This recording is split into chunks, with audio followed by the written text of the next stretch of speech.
Le monde d'alors était un murmure glacé. Sous les ciels pâles de l'âge de glace, les hommes dormaient au bord du néant. Autour d'eux, la nuit n'était pas seulement l'absence de lumière, c'était une force, un poids, un froid qui respirait. Et pourtant, ils survivaient. Dans les cavernes où le souffle des bêtes se mêlait à celui des hommes, le feu dessinait des ombres qui semblaient prier. La peau, le cuir, la pierre et la graisse d'animal devenaient des remparts contre l'oubli. Ils ne dormaient pas comme nous. Ils sommeillaient en fragments, dans la peur du vent, dans la chaleur du groupe, dans la patience du corps. Entre la vie et le gel, ils apprenaient un art silencieux, celui de dormir sans mourir. Le monde, à cette époque, semblait respirer plus lentement. Chaque jour était un combat, chaque nuit une épreuve.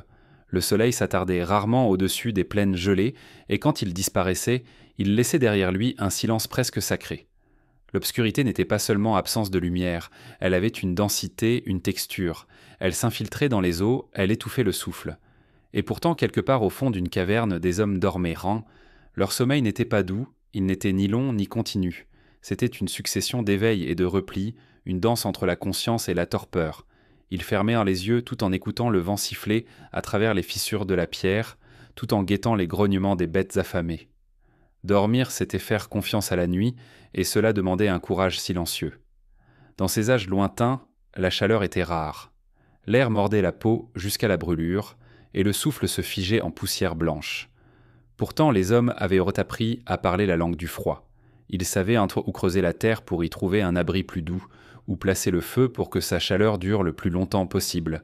Dans les profondeurs d'une caverne ou sous une tente de peaux épaisses, le feu n'était pas seulement lumière, il était vie. Ils respiraient à leur place quand la nuit voulait les étouffer. Le feu, on le gardait comme on garde un secret. Il fallait le nourrir doucement, veiller sur lui sans relâche. Les plus jeunes, souvent, restèrent éveillés tandis que les anciens s'endormaient nains. Chacun connaissait l'importance de cette veille silencieuse. Si la flamme mourait, le froid entrait aussitôt. Et le froid ne pardonnait jamais. Autour du feu, les corps se rapprochaient La chaleur humaine devenait une autre forme d'abri. On dormait en cercle, épaule contre épaule, partageant la respiration des autres comme un souffle commun. Les enfants au centre, les chasseurs autour, les femmes enveloppées dans des peaux de bêtes. La nuit, ces corps tissés ensemble formaient une seule entité, une sorte d'animal collectif, né pour survivre au froid. Les peaux de mammouth, les fourrures de renne, les tissus de roseaux séchés servaient à isoler le sol, à retenir un peu de chaleur. Parfois, on creusait légèrement le sol pour y allumer un petit feu de braise couvert de cendres, puis on posait des pierres chauffées dessus. Ces pierres, lentement, restituaient la chaleur pendant des heures. Les hommes de l'âge de glace avaient compris sans le dire que la terre pouvait être un refuge si on l'écoutait. Dans ce monde glacé, tout était question d'observation. Les anciens savaient lire les indices invisibles, la direction du vent, l'odeur de la neige, la couleur du ciel avant le gel. Leurs yeux, habitués à la pénombre, distinguèrent les nuances du froid. Ils savaient que la survie n'était pas dans la force brute, mais dans la lente adaptation. Le sommeil, alors, n'était pas un luxe. C'était une stratégie. On dormait par fragments à tour de rôle. Pendant qu'un groupe se reposait, l'autre veillait. On écoutait le feu craquer, le souffle des bêtes au loin, la neige qui tombait en silence. Et quand la fatigue gagnait celui qui veillait, un autre prenait sa place, presque sans mots. Ce rythme irrégulier maintenait le groupe en vie. La nuit durait si longtemps que le temps perdait sa signification. Parfois, on ne savait plus si le matin viendrait. Alors on fermait les yeux, simplement pour échapper à la conscience du froid. Les rêves, eux aussi, étaient un peu différents. Ils étaient un affaire de pierre, de bêtes, de feu. On rêvait de chaleur, de lumière, de souvenirs d'été. Ces rêves étaient peut-être une manière pour le corps de se souvenir qu'un autre monde existait. Certains chercheurs pensent que ce sommeil, fragmenté, léger et partagé, a modelé notre façon d'être. Que notre peur ancestrale de la nuit vient de là, de ces siècles passés à dormir à moitié, dans la vigilance. Nos ancêtres dormaient en les sens ouverts, l'esprit à moitié éveillé, prêt à se lever si le vent changeait de ton. Ils avaient appris à dormir comme on respire dans l'eau, avec prudence, avec mesure, sans jamais s'abandonner tout à fait. Il y avait aussi des sons dans cette obscurité. Le craquement du bois dans le feu, le frottement du cuir, le souffle régulier des dormeurs. Ces sons formèrent un paysage presque apaisant, un écho d'humanité au cœur du monde gelé. Parfois, un animal s'approchait trop près, et l'un des veilleurs faisait jaillir une étincelle, un cri bref, avant que tout ne retombe dans le silence. Le sommeil reprenait alors, fragile, suspendu. Dans les cavernes, les parois gardaient la mémoire de ces nuits. La suie, les peintures, les empreintes de mains, autant de traces de présence et de chaleur. Le feu illuminait les dessins, projetant les ombres des bisons et des cerfs sur la pierre. Peut-être que ces formes mouvantes accompagnaient le sommeil, qu'elles devenaient en des songes, des gardiens invisibles. Les rêves des hommes de l'âge de glace devaient ressembler à leur peinture, un mélange de bêtes, de mouvements et de feu. Il faut imaginer cette scène. Une caverne, l'odeur du bois brûlé, la respiration d'un groupe blotti, et dehors, l'univers de glace qui attend. Les étoiles brillent au plus fort que dans notre ciel moderne, car l'air est pur, lointain, sans fumée. Et dans cette immensité, ces hommes minuscules, sans toit, trouvent encore le moyen de s'endormir. Peut-être que c'est cela, leur plus grand secret. Ils ne combattaient pas le froid comme un ennemi, ils apprenaient à vivre avec lui. Leurs vêtements étaient des secondes peaux, leurs gestes calculés pour ne rien gaspiller. Chaque souffle comptait, chaque flamme avait une valeur presque spirituelle. Ils savaient que le feu ne les sauverait pas toujours, mais qu'il suffisait à les accompagner jusqu'au matin. Le sommeil de ces temps anciens n'était pas un abandon, c'était une veille intérieure, un équilibre entre le besoin du corps et la peur du monde. En dormant, ils écoutaient encore la terre respirer sous eux, le vent se glissait entre les pierres. Leurs rêves, si on pouvait les entendre, parleraient sûrement de mouvement. La migration des troupeaux, la fonte des neiges, la promesse d'un printemps. Et lorsque la lumière pâle de l'aube effleurait l'entrée de la caverne, les dormeurs s'étiraient lentement. Leurs visages portaient encore les ombres de la nuit. Le feu, presque éteint, fumait doucement. Il avait survécu, comme eux. Et dans ce simple miracle, celui d'un matin de plus, il y avait la preuve que l'homme pouvait défier la glace sans la vaincre, simplement en apprenant à dormir au cœur de son silence. Ce savoir-là, perdu depuis longtemps, dort encore en nous, quelque part dans la mémoire profonde du corps.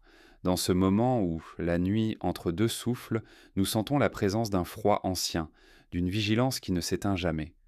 C'est le souvenir d'un autre sommeil, celui des temps où rêver signifiait survivre. La glace ne couvrait pas seulement la terre, elle couvrait les songes, les voix, les gestes. Tout semblait figé, sauf la volonté de survivre.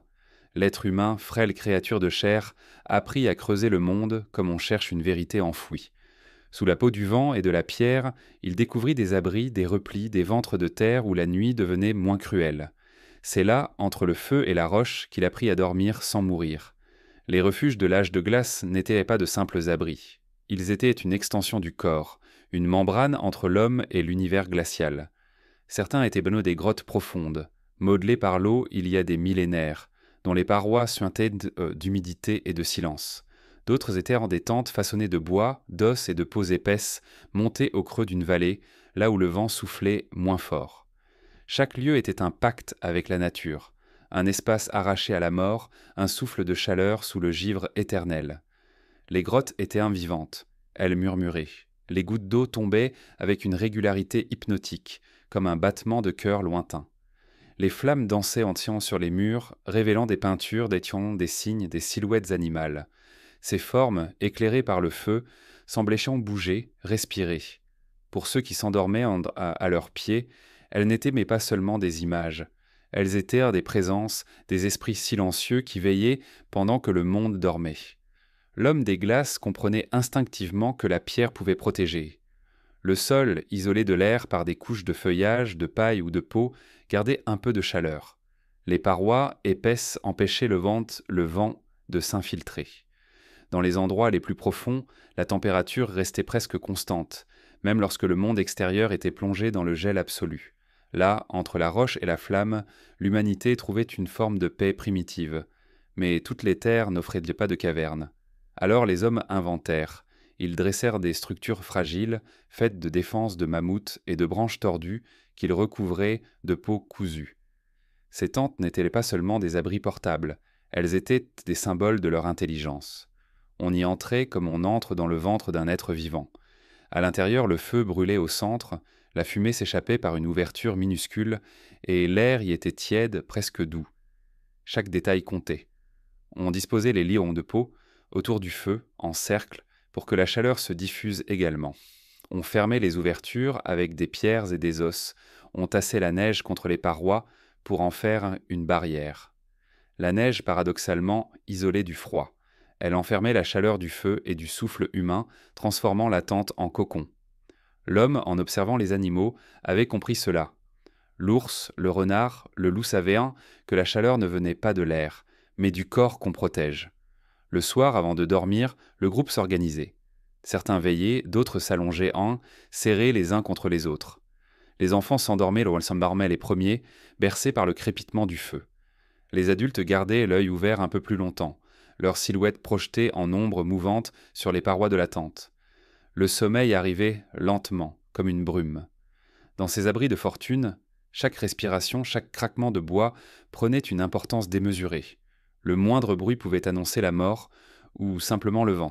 Dormir, c'était aussi écouter. Le craquement d'une branche, le sifflement d'une rafale, le souffle d'une bête, le monde extérieur restait présent, même à travers la paroi de peau. Les rêves s'y mêlaient, on rêvait de lumière, mais aussi de grognements, de pas dans la neige, de cieux immobiles. Ces songes nés de la peur et du froid étaient peut-être la première mémoire du monde.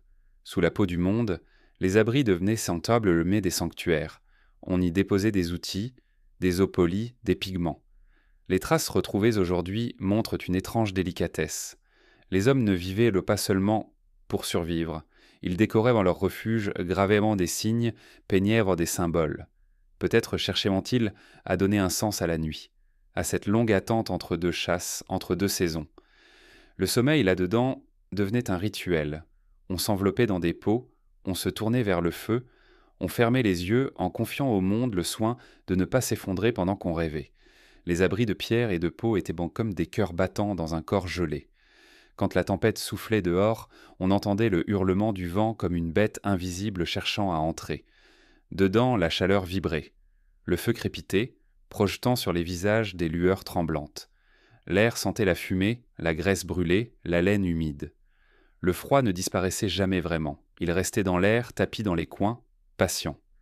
Mais l'homme avait appris à le contenir, à le tenir en respect, comme un animal dompté. Sous la peau du monde, le sommeil avait un autre goût. Ce n'était pas le repos, c'était une pause dans la lutte. On ne dormait pas pour rêver, mais pour reprendre souffle. Pourtant, dans ces heures suspendues, quelque chose de plus profond naissait, une communion entre le feu, la pierre et l'esprit. On pourrait presque dire que c'est là, dans ces abris enfouis, que l'humanité a appris la lenteur, le silence, la mémoire.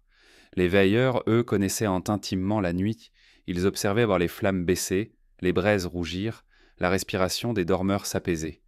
Leurs pensées s'étirèrent dans le noir. Peut-être se rappelaient-ils les morts, les saisons passées, les bêtes disparues. Peut-être sentaient-ils, dans le vent, une présence non pas divine mais tellurique. Le monde leur parlait, et ils écoutaient, puis doucement, ils se laissèrent aller au sommeil, confiant que d'autres prendraient leur place.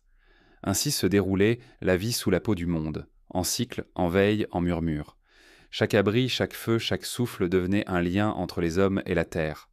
Quand le jour revenait, on ouvrait les yeux sur un monde toujours hostile, mais un peu plus familier. La glace continuait de régner, mais elle n'était plus un mur infranchissable. Elle devenait le cadre d'une existence, une compagne silencieuse aussi redoutable que nécessaire.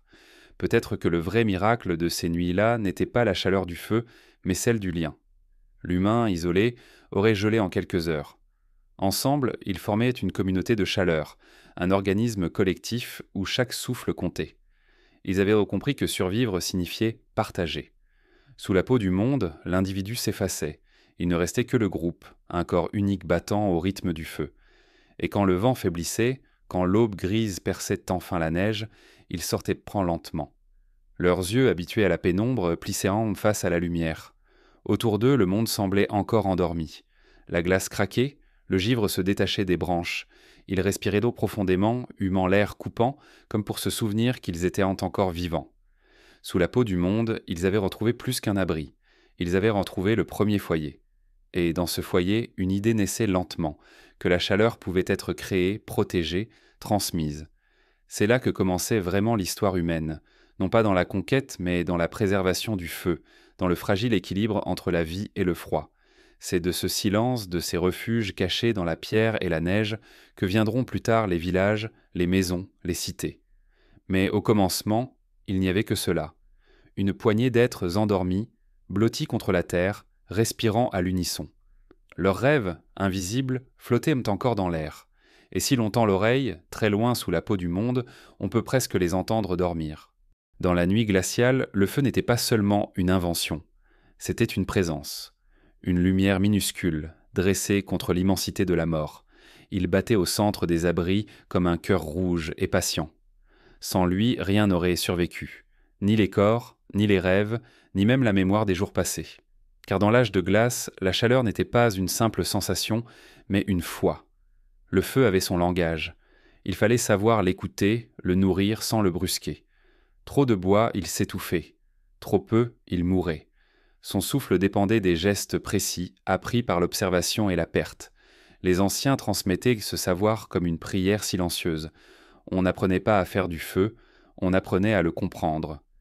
Dans le crépitement des flammes, l'homme lisait la promesse du matin. Allumer un feu, c'était convoquer la vie. On frottait les pierres, on frappait l'étincelle, on soufflait lentement jusqu'à ce que la flamme s'élève, fragile et hésitante. Ce moment suspendu avait quelque chose de sacré. Autour, les visages se rapprochaient, illuminés par la première lumière. Chacun retenait son souffle, car le feu pouvait encore mourir. Et quand enfin il prenait, quand la flamme devenait dense, une paix nouvelle se répandait. Le froid reculait, à peine, mais assez pour croire que le monde voulait encore d'eux. Les nuages de glace étaient des siècles condensés. Le feu divisait le temps. Il marquait les veilles, les repas, les paroles murmurées. Autour de lui, on partageait la nourriture, on réparait les outils, on racontait. C'était un centre invisible, un axe autour duquel tout tournait. Même le sommeil dépendait de lui. Les dormeurs s'allongeaient en cercle, orientant leur corps vers la chaleur. Les flammes dessinaient sur les visages des paysages changeants comme si le feu racontait, à sa manière, l'histoire du monde. Mais le feu était capricieux. Il exigeait une vigilance constante. Une flamme oubliée pouvait signifier la mort. C'est pourquoi il y avait toujours un veilleur. Quelqu'un qui restait éveillé, les yeux fixés sur les braises. Il savait que le feu parlait. Un changement dans la couleur, un son différent, une fumée plus épaisse, tout cela signifiait là quelque chose. Les anciens disaient que le feu avait une âme et qu'il fallait la respecter. Le veilleur, lui, devenait le gardien de cet esprit. Dans certaines tribus, on croyait que le feu avait été volé aux dieux ou à la foudre, qu'il était un fragment du ciel tombé sur terre. Cette idée n'était pas une légende vaine. Elle venait du sentiment profond que le feu n'appartenait pas aux hommes. Il les acceptait pour un temps, puis s'éteignait, comme s'il repartait vers sa source. On ne le possédait pas, on le servait. Sous la lueur vacillante, les ombres dansaient sur les murs des grottes. Les animaux peints semblaient peints et bouger, les formes s'animaient antiquement, et les enfants regardaient cela avec des yeux agrandis par la fascination. Peut-être que c'est là, autour du feu, que naquit la première histoire, le premier récit. Car avant les mots, il y eut la lumière mouvante, les gestes lents, la voix qui imitait le vent et la bête. Le feu transformait l'espace en théâtre, en temple, en monde parallèle, où le réel et l'imaginaire se confondaient. Mais le feu n'était pas seulement poésie, il était protection. Les bêtes sauvages craignaient sa lumière. Les loups restèrent à distance, les ours hésitaient à approcher. Le cercle de feu dessinait une frontière invisible entre l'homme et le monde. Au-delà régnait la nuit et la faim. À l'intérieur, un fragile sentiment d'ordre. C'était peut-être la première forme de territoire. Non pas la terre possédée, mais la chaleur partagée. L'homme ainsi apprit que le feu pouvait être un compagnon. Il apprit à le transporter, à le conserver, à l'apprivoiser. On gardait des braises dans des coquilles, des pierres creuses, des morceaux de bois. On les protégeait du vent, de la pluie, du sommeil. Une seule étincelle suffisait à tout recommencer. Il n'y avait pas de feu inutile. Même une flamme minuscule pouvait sauver un groupe entier. Dans le silence de la nuit, le feu parlait à chacun différemment. Certains y voyaient des formes, d'autres entendaient des souvenirs. Le feu ramenait les absents, évoquait les chasses anciennes, les hivers passés. Il unissait le passé et le présent. Quand il crépitait, les visages prenaient des reflets d'or et de cuivre, comme si l'homme, un instant, retrouvait son lien avec la lumière première. Le feu rendait la nuit supportable, mais il transformait aussi le rapport au temps. Avant lui, le froid imposait un rythme sans pitié. Avec lui, les heures devenaient plus souples. On pouvait veiller plus tard, penser, rêver éveillé. Le feu allongeait les jours, repoussait la peur, ouvrait un espace pour l'imagination. C'est peut-être ainsi qu'est née la conscience du futur, dans la lumière tremblante d'une flamme, au milieu d'un monde gelé. Autour du feu, la parole s'est formée. On chuchotait d'abord, pour ne pas déranger la nuit. Puis la voix grandissait, se faisait récit. Les anciens racontaient là les migrations, les tempêtes, les bêtes disparues. Les enfants écoutaient, fascinés, apprenant sans le savoir les lois du monde. La mémoire devint un feu intérieur. Elle se transmettait de bouche en bouche comme une braise qu'on protège entre les doigts. Le feu transformait aussi les objets. Il durcissait le bois, faisait craquer la pierre, fondait les graisses. Grâce à lui, les peaux devenaient plus souples, les outils plus résistants, la nourriture plus sûre. Chaque étincelle ajoutait une nuance nouvelle à la vie. Le feu n'était plus seulement chaleur, il était savoir. Dans sa lumière, l'homme voyait le monde autrement, voyait qu'il pouvait le façonner. Mais il y avait une fragilité dans tout cela. Quand le vent soufflait trop fort, quand la pluie tombait sans relâche, le feu s'éteignait, et le silence redevenait total. Alors, le froid reprenait sa place, impitoyable. Il s'insinuait dans les vêtements, dans la chair, jusque dans la pensée. Le groupe se serrait, le désespoir guettait. La perte du feu n'était pas seulement physique, c'était une déchirure spirituelle. Sans lumière, la nuit semblait redevenir éternelle. Et puis, un jour, le feu renaissait. D'une étincelle, d'un fragment de braise gardé précieusement. On entendait le souffle, on voyait la flamme reprendre, et tout reprenait vie. Ce moment, chaque fois, était une victoire sur l'oubli. Les siècles ont passé, mais le feu n'a jamais quitté son rôle de cœur vivant. Aujourd'hui encore, dans nos maisons, dans les lampes, dans les écrans, il brûle autrement, mais il brûle. Il éclaire nos nuits d'une lumière apprivoisée. Pourtant, quelque chose manque. Ce lien primitif, cette reconnaissance silencieuse du feu comme être vivant, s'est perdu. Nous avons remplacé la vigilance par l'habitude, la gratitude par la consommation. Mais si l'on ferme les yeux un instant, on peut encore le sentir. Le feu des anciens, celui qui battait au milieu de la nuit, celui qui avait une odeur, une voix, une âme. Il est toujours là, quelque part dans la mémoire du corps. Dans le cliquetis d'un briquet, dans la chaleur d'une flamme qui vacille, il y a l'écho de ce cœur ancien qui battait pour nous maintenir en vie. Et peut-être qu'en écoutant ce feu, en entendant son souffle discret, nous pourrions retrouver une part de ce monde perdu. Un monde où la lumière ne servait pas à briller mais à survivre. Où chaque flamme était un serment. Où dormir signifiait faire confiance à un feu minuscule pour garder l'humanité éveillée. Dans la nuit des temps, ce feu-là battait au centre du monde. Et tout autour, les hommes dormaient, le visage tourné vers lui, comme on se tourne vers un dieu endormi. Quand le feu faiblissait et que le vent s'infiltrait par les fissures de pierre ou les coutures des peaux, il restait une seule source de chaleur, celle du corps humain. Ce n'était pas un choix mais un instinct, une mémoire inscrite dans la chair bien avant les mots. Dans la nuit sans fin de l'âge de glace, les hommes apprirent à survivre les uns par les autres, à se fondre dans la chaleur partagée comme dans une prière silencieuse. Ils dormaient en cercle, serrés comme les doigts d'une même main. Les anciens racontent, à travers les os retrouvés, la disposition des corps, un centre d'enfants et de vieillards, puis autour les chasseurs, les femmes, les jeunes. Les corps se touchaient, respirant ensemble. La chaleur circulait comme une marée lente, passant d'un souffle à l'autre. Le froid, lui, attendait au dehors, patient sans jamais réussir à franchir cette muraille humaine. Le sommeil collectif n'était pas un hasard, il répondait à un besoin plus profond que le simple confort, celui de ne pas être seul face à la nuit. Dans l'obscurité, le corps de l'autre devenait un repère, une certitude. On se glissait contre une épaule, on sentait un cœur battre, un souffle chaud sur la nuque, et cela suffisait pour croire que la vie tenait encore. Les veilleurs, eux aussi, se blottissaient parfois un instant contre les dormeurs, cherchant un peu de chaleur avant de retourner à la garde du feu. Cette proximité forgeait des liens que nous ne connaissons plus. Il n'y avait pas de distance entre les êtres, pas de pudeur dans la survie. Le corps appartenait au groupe. Il servait à réchauffer, à protéger, à rassurer. Les enfants grandissaient, entourés de peau, d'odeurs, de pfantien, de battements de cœur. Ils apprenaient très tôt à reconnaître la chaleur d'un être, à sentir si quelqu'un frissonnait dans son sommeil. L'amour, avant d'être sentiment, était chaleur.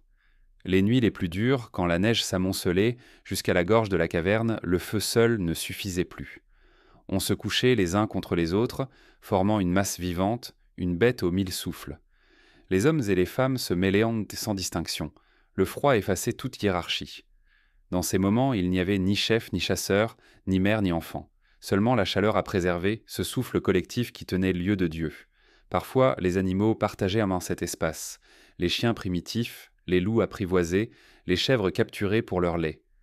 On les laissait dormir tout près parce que leur chaleur valait celle du feu. Dans certains abris, on retrouvait des traces de paille mélangées à des poils d'animaux, preuve que l'homme et la bête respiraient ensemble. Ces bêtes, d'abord utilitaires, devinrent des compagnons, gardiens silencieux de la nuit. Leurs yeux, ouverts dans l'obscurité, veillaient pendant que les hommes s'endormaient. La chaleur des corps, pourtant, n'était pas qu'une question de survie physique. Elle portait en elle une mémoire invisible. En dormant ensemble, les hommes partageaient plus que la chaleur, ils partageaient en le rêve.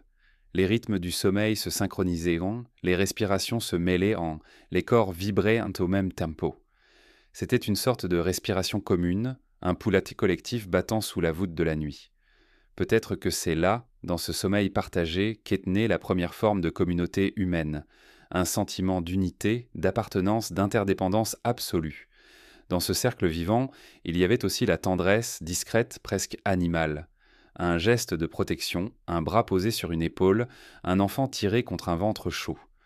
Rien de spectaculaire, rien d'exhibé, juste la douceur brute d'un monde qui ne laissait aucune place au superflu. Dans l'âge de glace, la tendresse était un acte de résistance. La peau jouait un rôle sacré. Elle était frontière et langage.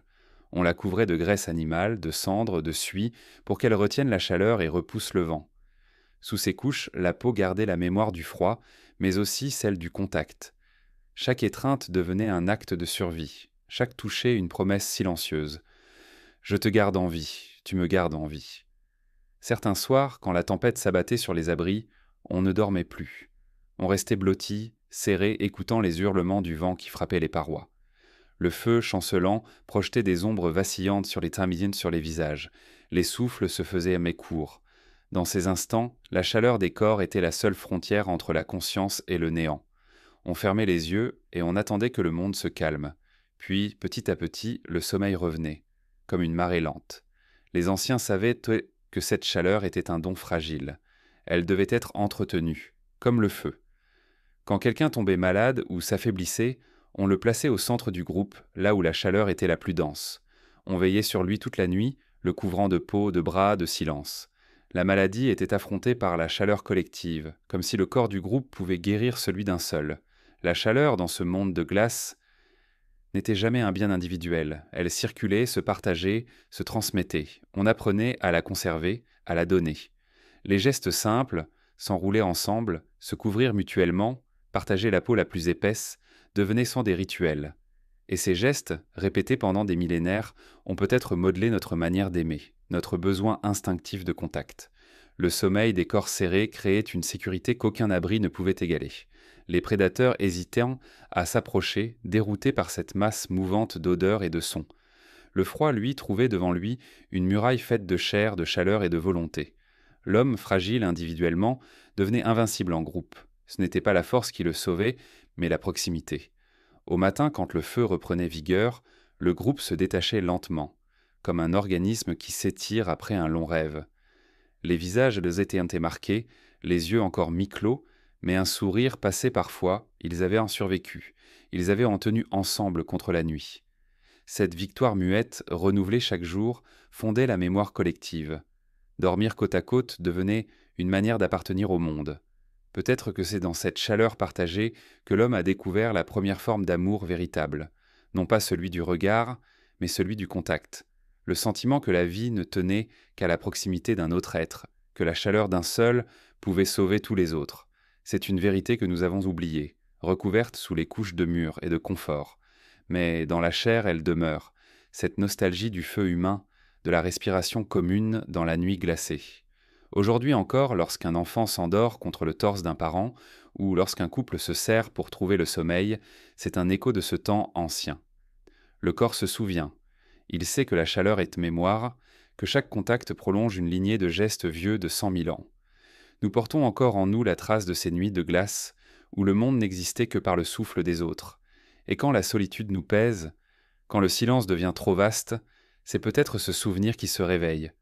La conscience oubliée que nous sommes faits pour dormir ensemble, pour survivre ensemble.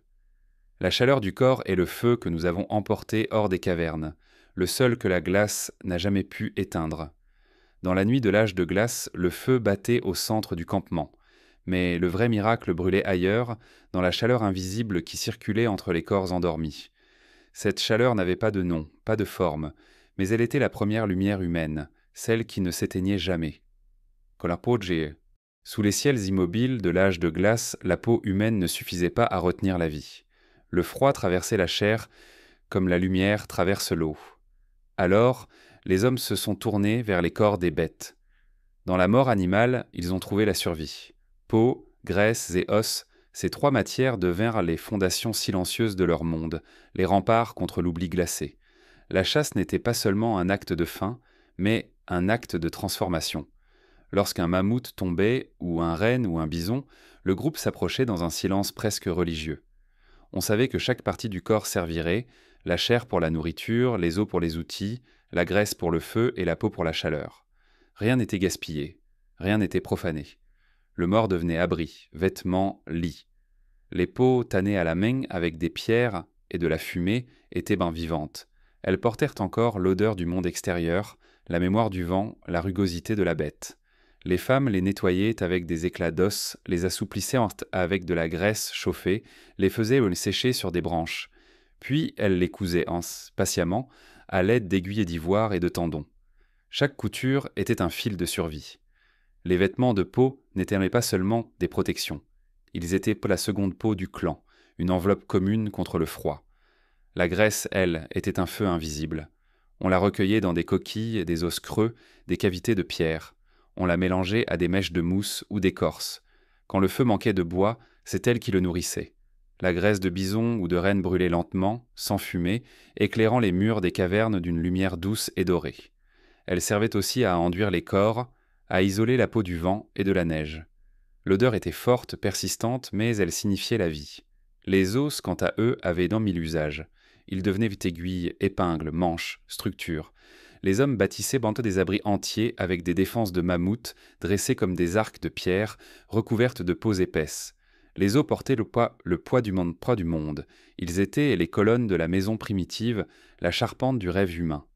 Leurs formes courbes, leurs creux, leurs stries servaient aussi à comprendre la matière. En les observant, l'homme apprenait à façonner le monde.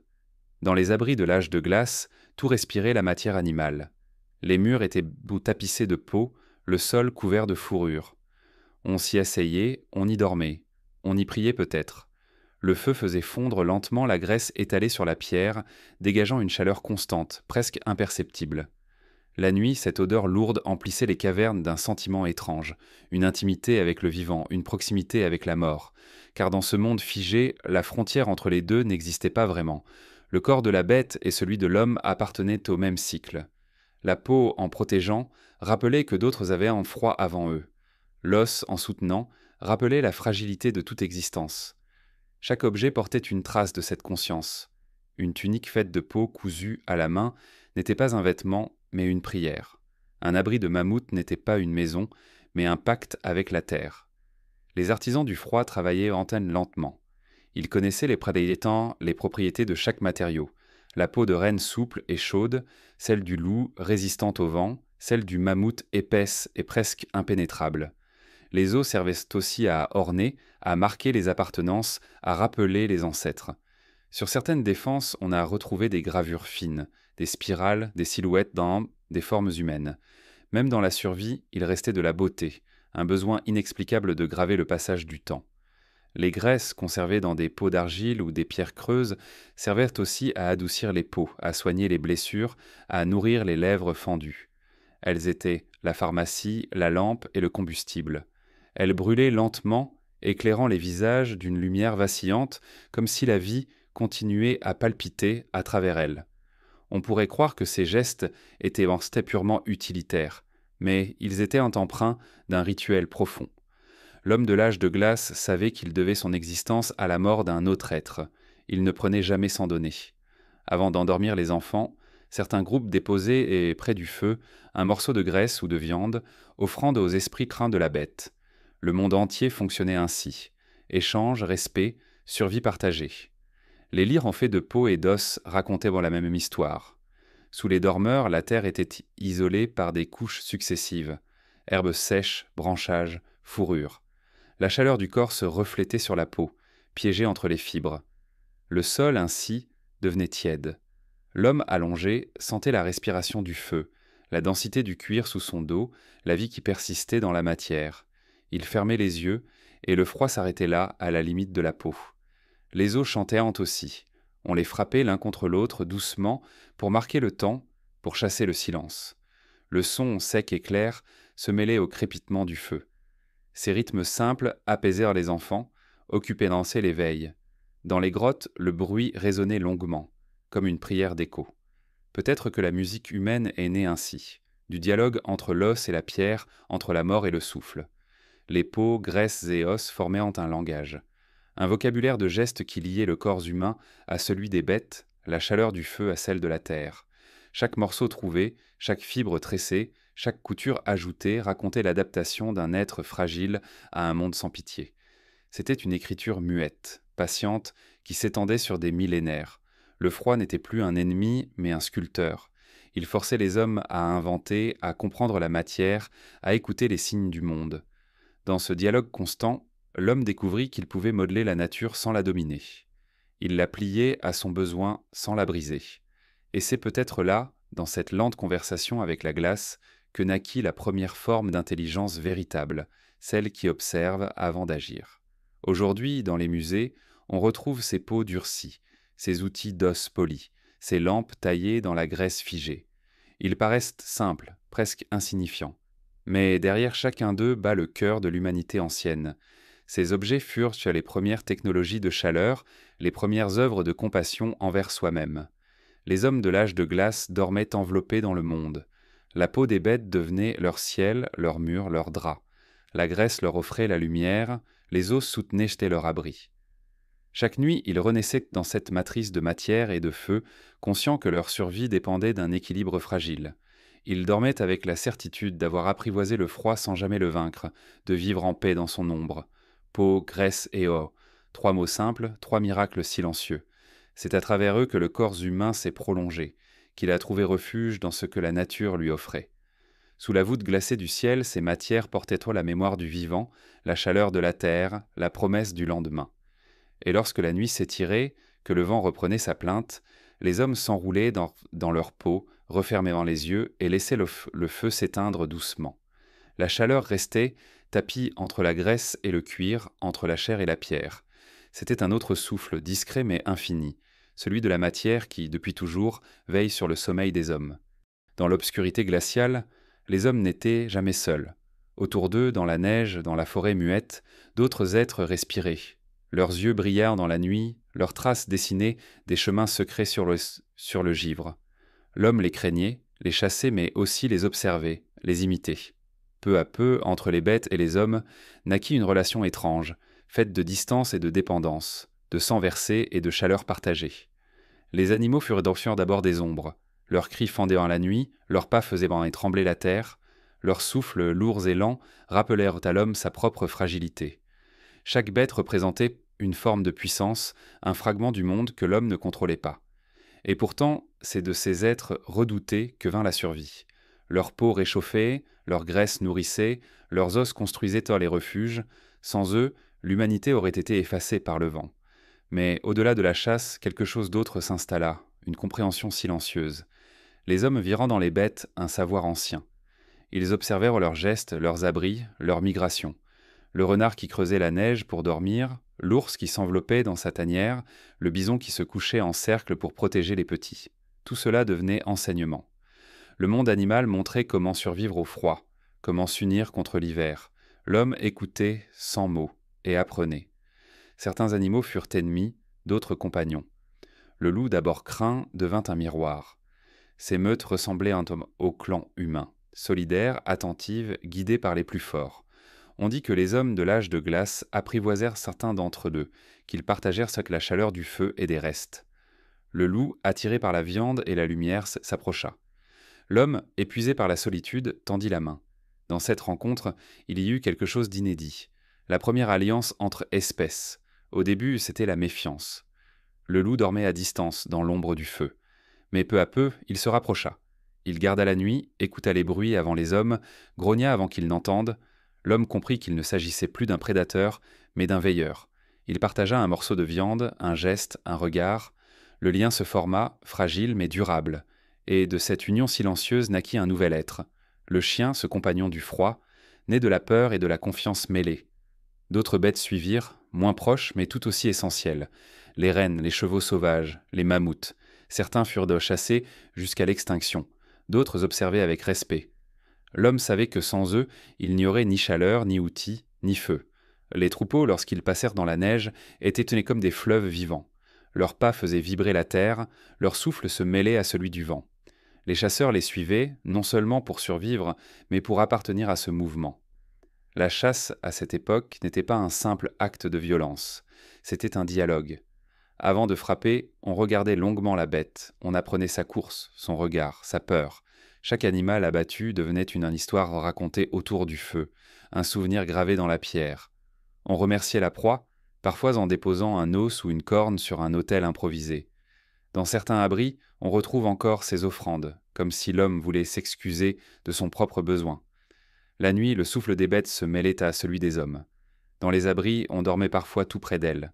Les chiens, les chèvres, parfois les petits mammouths ou les rennes domestiquées apportaient une chaleur inestimable.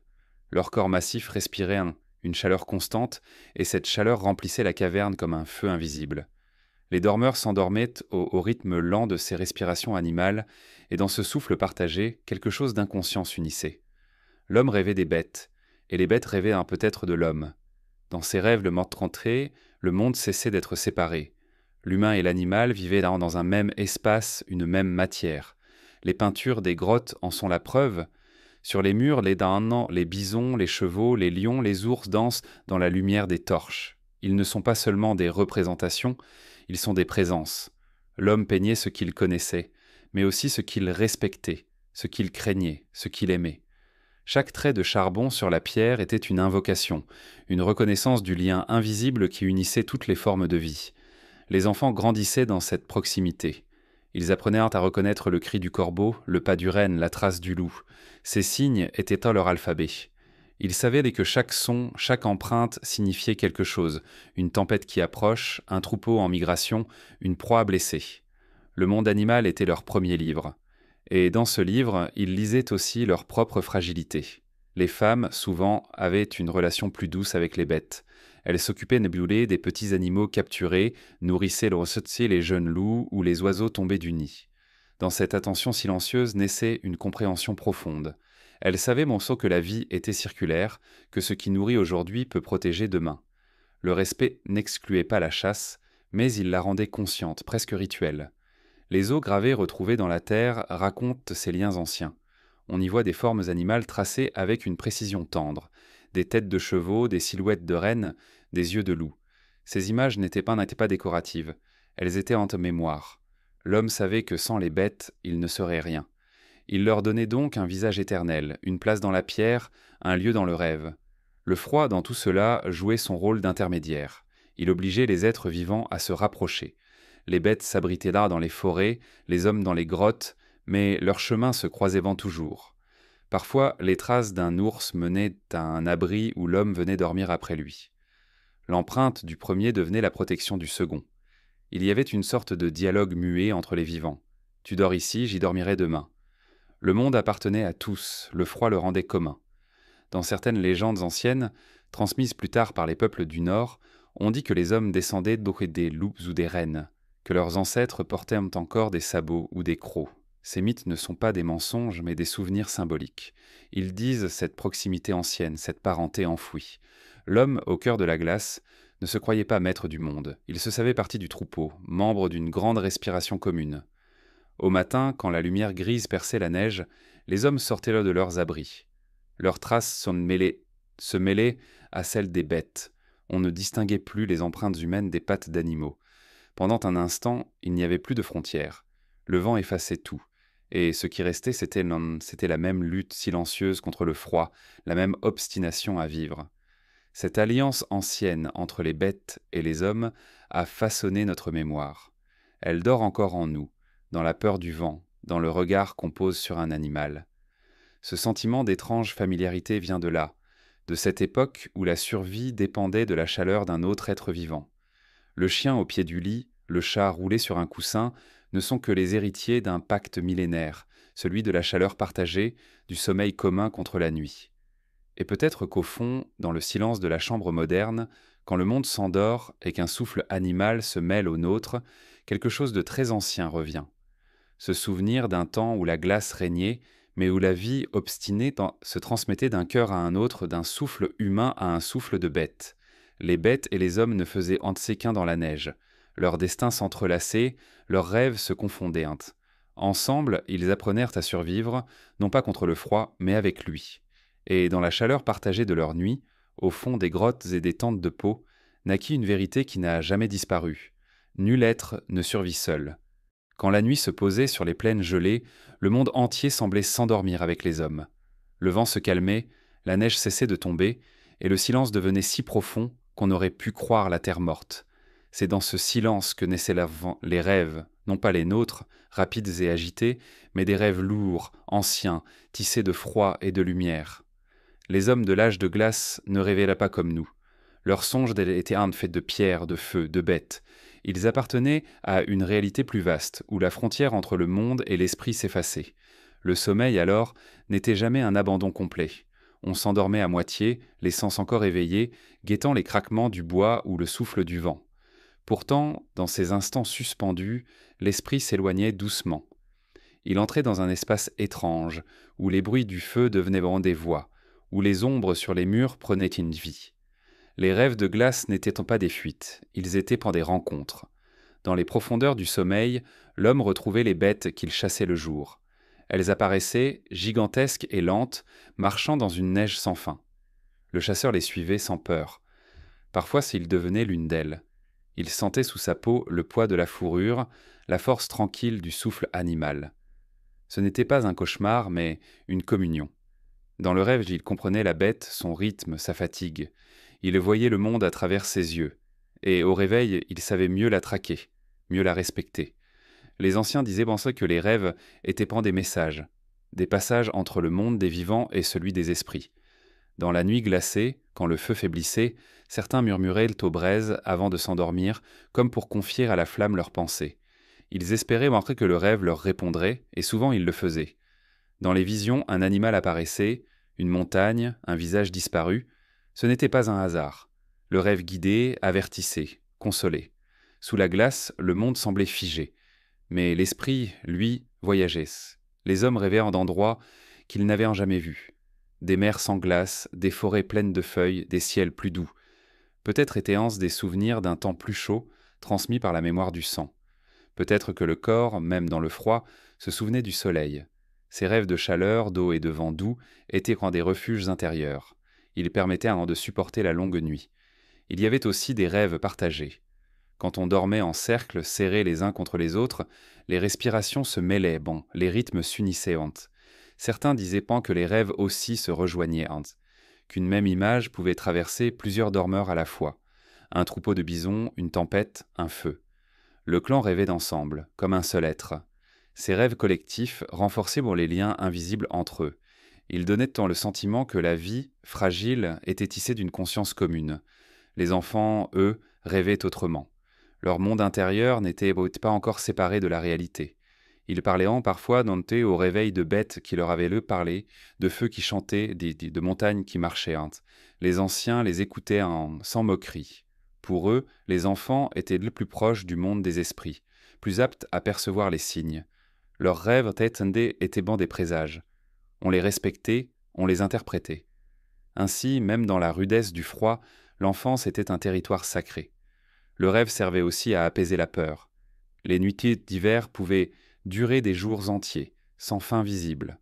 Le vent, le hurlement des loups, la faim, tout cela pesait sur les esprits. Alors on fermait les yeux pour s'échapper ailleurs, ne serait-ce qu'un instant. Dans le sommeil, les morts revenaient, les saisons s'inversaient, la glace fondait. Le rêve offrait un monde parallèle, où tout ce qui manquait dans la vie quotidienne trouvait sa place. Certains dormeurs devenaient conteurs. Au réveil, ils racontaient leurs visions. Leurs paroles avaient le poids des choses vécues. On les écoutait autour du feu, dans un silence attentif. Le rêve devenait récit, le récit devenait mémoire, et la mémoire devenait loi.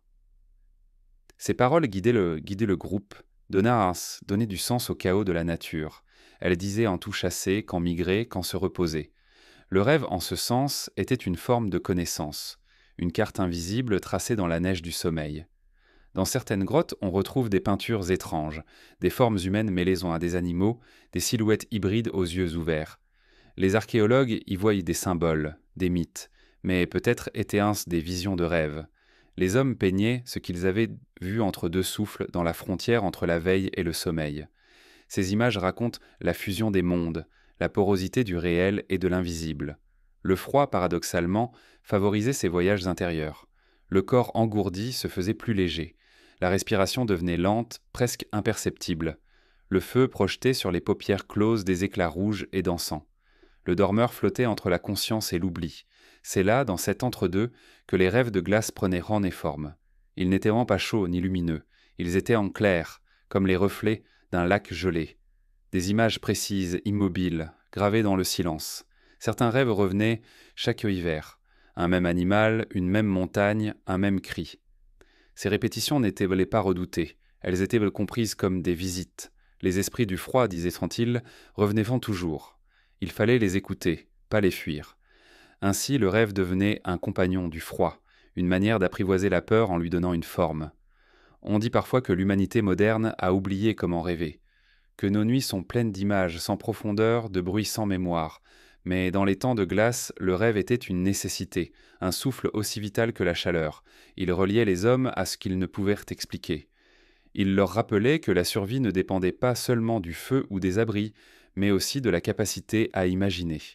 Dans les moments les plus sombres, quand le vent hurlait comme une bête, certains fermaient les yeux et cherchaient que le rêve avant même le sommeil. Ils le convoquaient comme un feu intérieur. Ils savaient que dans le monde glacé, l'esprit pouvait encore créer de la chaleur. Le rêve devenait refuge, abri invisible. On y entrait, comme on entre dans une caverne intérieure où tout était possible. Et puis venait l'aube. La lumière grise filtrée par les fissures de la pierre, le feu reprenait vie. Les dormeurs s'éveillaient lentement. Certains restaient immobiles un instant, les yeux encore fermés, retenant ce qu'ils avaient en vue dans la nuit. Les rêves souvent s'effaçaient au contact du froid. Mais quelque chose restait, une sensation, une image, une intuition. Le rêve n'était jamais perdu. Il s'infiltrait dans le jour, influençait les gestes, les décisions, les regards. Les rêves de glace n'étaient pas seulement des images du passé ou du futur. Ils étaient la mémoire du monde, le miroir de ce que la glace elle-même contenait, des traces de vie, des battements anciens, des lueurs emprisonnées. Les hommes dormaient et la terre rêvait avec eux. Ensemble, ils traversaient la nuit. Peut-être est-ce cela, au fond, que le sommeil de l'âge de glace nous enseigne, que rêver, c'est résister, que dans la plus grande obscurité, l'esprit peut encore inventer des soleils, et que tant que les hommes rêveront, le froid, lui, ne gagnera jamais tout à fait. Le froid avait ses lois, ses cadences, ses respirations. Il ne tombait pas toujours d'un seul coup, ni ne partait entièrement. Il avançait, se retirait, revenait, comme une marée invisible, lente et implacable. Les hommes de l'âge de glace avaient appris à écouter ce mouvement. Ils savaient que le froid n'était pas un simple ennemi, mais un langage. Dans son souffle, dans ses silences, dans la manière dont il mordait ou caressait la peau, il disait quelque chose du monde. Leur vie entière suivait ces rythmes. Ils dormaient quand la neige étouffait le vent, se réveillaient quand le gel se brisait, sous les sabots des bêtes. Le froid imposait une forme de musique à l'existence, des jours de lumière dure et courte, suivis de nuits longues où la flamme devenait le seul repère. Rien n'était au stable, tout oscillait entre le gel et le dégel, entre le sommeil et l'éveil. Leur temps n'était pas mesuré par des calendriers, mais par la respiration du climat. Les saisons, dans ces âges reculés, n'étaient pas quatre, mais une succession de nuances de froid. Le grand hiver durait des mois, parfois des années. Puis venait un répit. La neige fondait légèrement, les rivières se mettaient à murmurer. Les hommes appelaient cela la lumière molle, ce moment où le monde semblait comme vouloir respirer à nouveau. Ils en profitaient un pour chasser, pour réparer leurs outils, pour rire.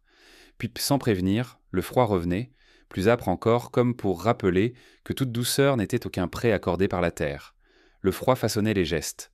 Le matin, avant de sortir, on apprenait à bouger lentement, à laisser le corps se réveiller à son rythme.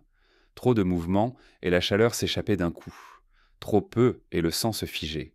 Il fallait trouver la mesure juste, ce balancement entre immobilité et action, entre prudence et élan. Ce rythme-là, intime, était celui du froid.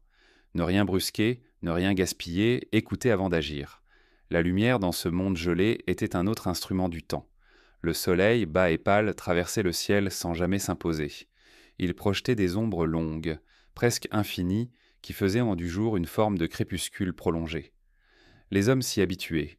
Ils savaient lire la direction des ombres pour deviner l'heure, la courbure du soleil pour prédire la fin du jour. La nuit, la lune prenait le relais, claire, glaciale, presque immobile. Sa lumière n'apportait pas la chaleur, mais elle dessinait sur la neige des chemins, des traces, des repères. Certains anciens pensaient que la lune gouvernait le sommeil, que les nuits de pleine lune rendaient l'esprit plus agité, plus éveillé. Les enfants pleuraient ensemble davantage, les chasseurs rêvaient en forme de feu et de fuite. À la nouvelle lune, au contraire, le silence s'épaississait. Les dormeurs s'enfonçaient plus profondément dans le sommeil, comme si l'absence de lumière permettait enfin au corps de se dissoudre dans la nuit. Le froid suivait ces cycles, accentuant encore les contrastes, nuits bleues et glaciales, nuits noires et tièdes. L'homme vivait au rythme de cette alternance. Chaque souffle, chaque geste, chaque décision dépendait de la texture du froid. Il y avait des froids secs, qui brûlèrent la peau mais laissaient pas l'air léger. Il y avait des froids lourds, gorgés d'humidité, qui alourdissaient les os et pénétraient jusqu'au cœur. Il fallait les connaître pour survivre. Les chasseurs en parlaient comme on parle d'êtres vivants. Le froid de l'Est mord, disait Mantil, celui du Nord endort. Leur oreille, leur peau, leur souffle étaient devenus des instruments de mesure. Ils savaient reconnaître le moment où la neige allait se durcir, où la glace allait céder. Ils percevaient dans le vent les signes d'un changement. Ce savoir n'était pas écrit, mais inscrit dans leur corps. C'était un dialogue constant entre la chair et le monde, entre la fragilité humaine et la patience du climat. Les rythmes du froid ne réglaient pas seulement les gestes, mais aussi les pensées. Quand le gel s'installait, la parole devenait rare. On parlait moins pour garder la chaleur, mais aussi parce que le froid imposait le silence. Les mots semblaient se figer dans l'air. Les conversations se faisaient plus lentes, plus graves. Les récits, eux, s'allongeaient autour du feu, comme pour remplacer le mouvement interdit. L'hiver devenait le temps de la mémoire, de la parole transmise. Le dégel, au contraire, libérait les voix. Quand la glace se fendait, quand les rivières recommençaient à chanter, les hommes parlaient le plus fort, riaient, chantaient en même. On réparait les armes, on peignait de nouveaux symboles sur les murs, on inventait des chants pour célébrer le retour de la douceur. Le froid, alors, se faisait bienveillant, comme un ancien ennemi qui sourit un instant avant de frapper à nouveau. Ce cycle d'étouffement et de libération avait sculpté l'âme humaine. Le silence des longs hivers forgeait l'introspection, l'écoute intérieure. Le renouveau du printemps apprenait la gratitude. Le froid n'était pas seulement une épreuve, il était une école. Il enseignait la patience, la mesure, la modestie. Il rappelait que la vie ne se conquiert pas, elle se mérite un souffle après l'autre. Les rythmes du froid étaient aussi ceux du feu. Quand la température chutait, on entretenait la flamme avec un soin redoublé. Le feu grandissait, devenait le cœur battant du groupe. Quand le climat s'adoucissait, on le laissait faiblir, on respirait plus librement. Le feu suivait le monde, et le monde suivait le feu. Cette alternance subtile créait une harmonie fragile entre la terre, le ciel et les hommes. La nuit, le froid dictait la durée du sommeil. On dormait plus longtemps quand le gel s'intensifiait, comme si le corps cherchait à économiser son énergie. Les rêves devenaient plus profonds, plus lents.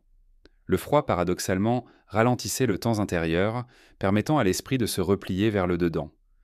On pourrait dire que l'hiver fut la première méditation humaine, une introspection imposée par la neige, une contemplation du silence. Certains disaient que la glace avait un rythme secret, imperceptible, celui de la terre elle-même, qu'elle avançait d'un souffle, reculait d'un soupir, comme si la planète dormait et respirait. Les glaciers bougeaient lentement, sur des distances immenses. L'homme les regardait, fasciné comme on regarde un dieu. Ces mouvements millénaires dépassaient l'échelle humaine, mais ils imprimaient dans les esprits un sentiment d'humilité. Le froid, en s'étirant dans le temps, enseignait la lenteur du monde. Dans les grottes, les peintures elles-mêmes semblaient suivre ces cycles. Les pigments changeaient selon les saisons, les rouges dominants des hivers profonds, les ocres des dégels, les noirs des tempêtes. Même l'art obéissait au climat. Le geste de peindre, comme celui de dormir, de marcher, de respirer, était accordé au rythme de la glace. Et peut-être est-ce cela que nous avons perdu, cette écoute. Aujourd'hui, le froid n'est plus un maître, mais un désagrément. Nous l'évitons, nous l'effaçons. Mais jadis, il dictait la mesure du monde, rappelant aux hommes leur juste place. Sous sa main glacée, ils apprirent à ne pas courir, à ne pas parler trop fort, à attendre que la lumière revienne. Les rythmes du froid étaient à heurter les battements du monde ancien. Chaque hiver était une épreuve, chaque dégel une renaissance. Les hommes savaient que rien ne leur appartenait, pas même la chaleur. Ils vivaient au gré du vent et du givre, au rythme de la terre qui respirait lentement sous la glace. Et lorsque la nuit s'étirait une fois de plus, que le feu baissait et que le souffle du gel s'infiltrait de nouveau dans la caverne, ils fermaient les yeux sans peur, car ils connaissaient encore le rythme du froid, cette musique lente et profonde qui berçait l'univers. Ils savaient en fait qu'après le gel vient toujours la fonte, qu'après la nuit revient toujours la lumière, et que même dans la pierre la plus dure dort encore le souvenir d'un printemps. Dans les profondeurs de l'hiver, quand la nuit semblait infinie, le sommeil ne pouvait jamais être complet. Il y avait toujours des yeux ouverts, une oreille tendue, une main prête à ranimer la flamme. La survie tenait à ce fragile équilibre. Certains dormaient, d'autres veillaient. Entre eux, la nuit respirait. Elle ne dormait jamais tout à fait. C'était ainsi que l'humanité traversait le froid, non pas en s'abandonnant au sommeil, mais en l'apprivoisant, en l'alternant avec la veille, comme deux battements d'un même cœur. Le veilleur était plus qu'un gardien. Il portait en lui le poids du silence. Assis près du feu, les genoux ramenés contre la poitrine, il observait la danse des flammes et écoutait les bruits-trônes du monde. Chaque craquement du bois, chaque souffle du vent, chaque soupir d'un dormeur devenait un signe à interpréter. Il ne pensait pas au danger de façon consciente. Il était simplement présence, éveil, respiration continue dans la nuit épaisse. Le veilleur était un pont entre la vie et le sommeil, entre la chaleur du feu et le froid des ténèbres. Autour de lui, les dormeurs formaient un cercle de paix. Leur souffle régulier, leur immobilité, donnaient aux veilleurs un sentiment d'étrange responsabilité. Il les regardait parfois, ces visages endormis, éclairés par les reflets rouges des braises. Certains rêvaient, d'autres frissonnaient légèrement. Le veilleur comprenait qu'il n'était pas seulement chargé de surveiller le feu, mais aussi leurs rêves. Il devait veiller sur leur sommeil comme on veille sur un souffle fragile. Les rôles s'alternaient en... Quand l'un des veilleurs sentait ses paupières s'alourdir, il réveillait doucement un autre membre du groupe. Un simple regard suffisait. L'autre se redressait, prenait sa place près du feu, et le premier s'allongeait à son tour. Ce passage du témoin, silencieux, créait une continuité ininterrompue. Le feu ne s'éteignait jamais, pas plus que la conscience.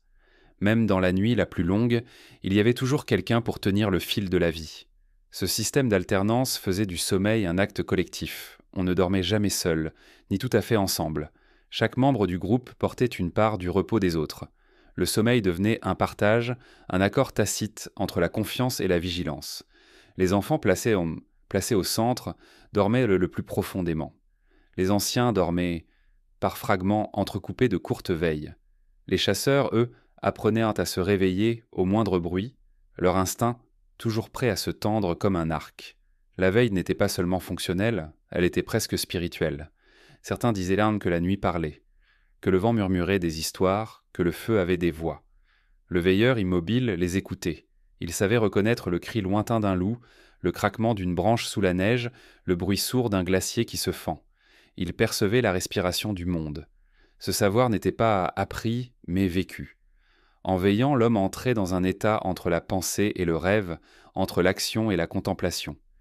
Il y avait aussi dans la veille une forme de solitude sacrée. Tandis que tout dormait, le veilleur se retrouvait face à lui-même. Il pensait aux absents, aux morts, aux saisons passées. Parfois, il murmurait quelques mots au feu, comme s'il s'adressait à un esprit ancien. Ces heures de silence étaient un apprentissage de la patience, une méditation imposée par la nécessité. Le veilleur apprenait à regarder sans bouger, à écouter sans craindre, à être simplement là, témoin du monde. Dans les abris de pierre, les veilles étaient rythmées par le feu. Chaque fois que la flamme baissait, le veilleur ajoutait une branche, un peu de graisse, un éclat d'écorce. Le feu réagissait, reprenait vie, projetant des ombres mouvantes sur les parois. Ces ombres, parfois, prenait 30 formes.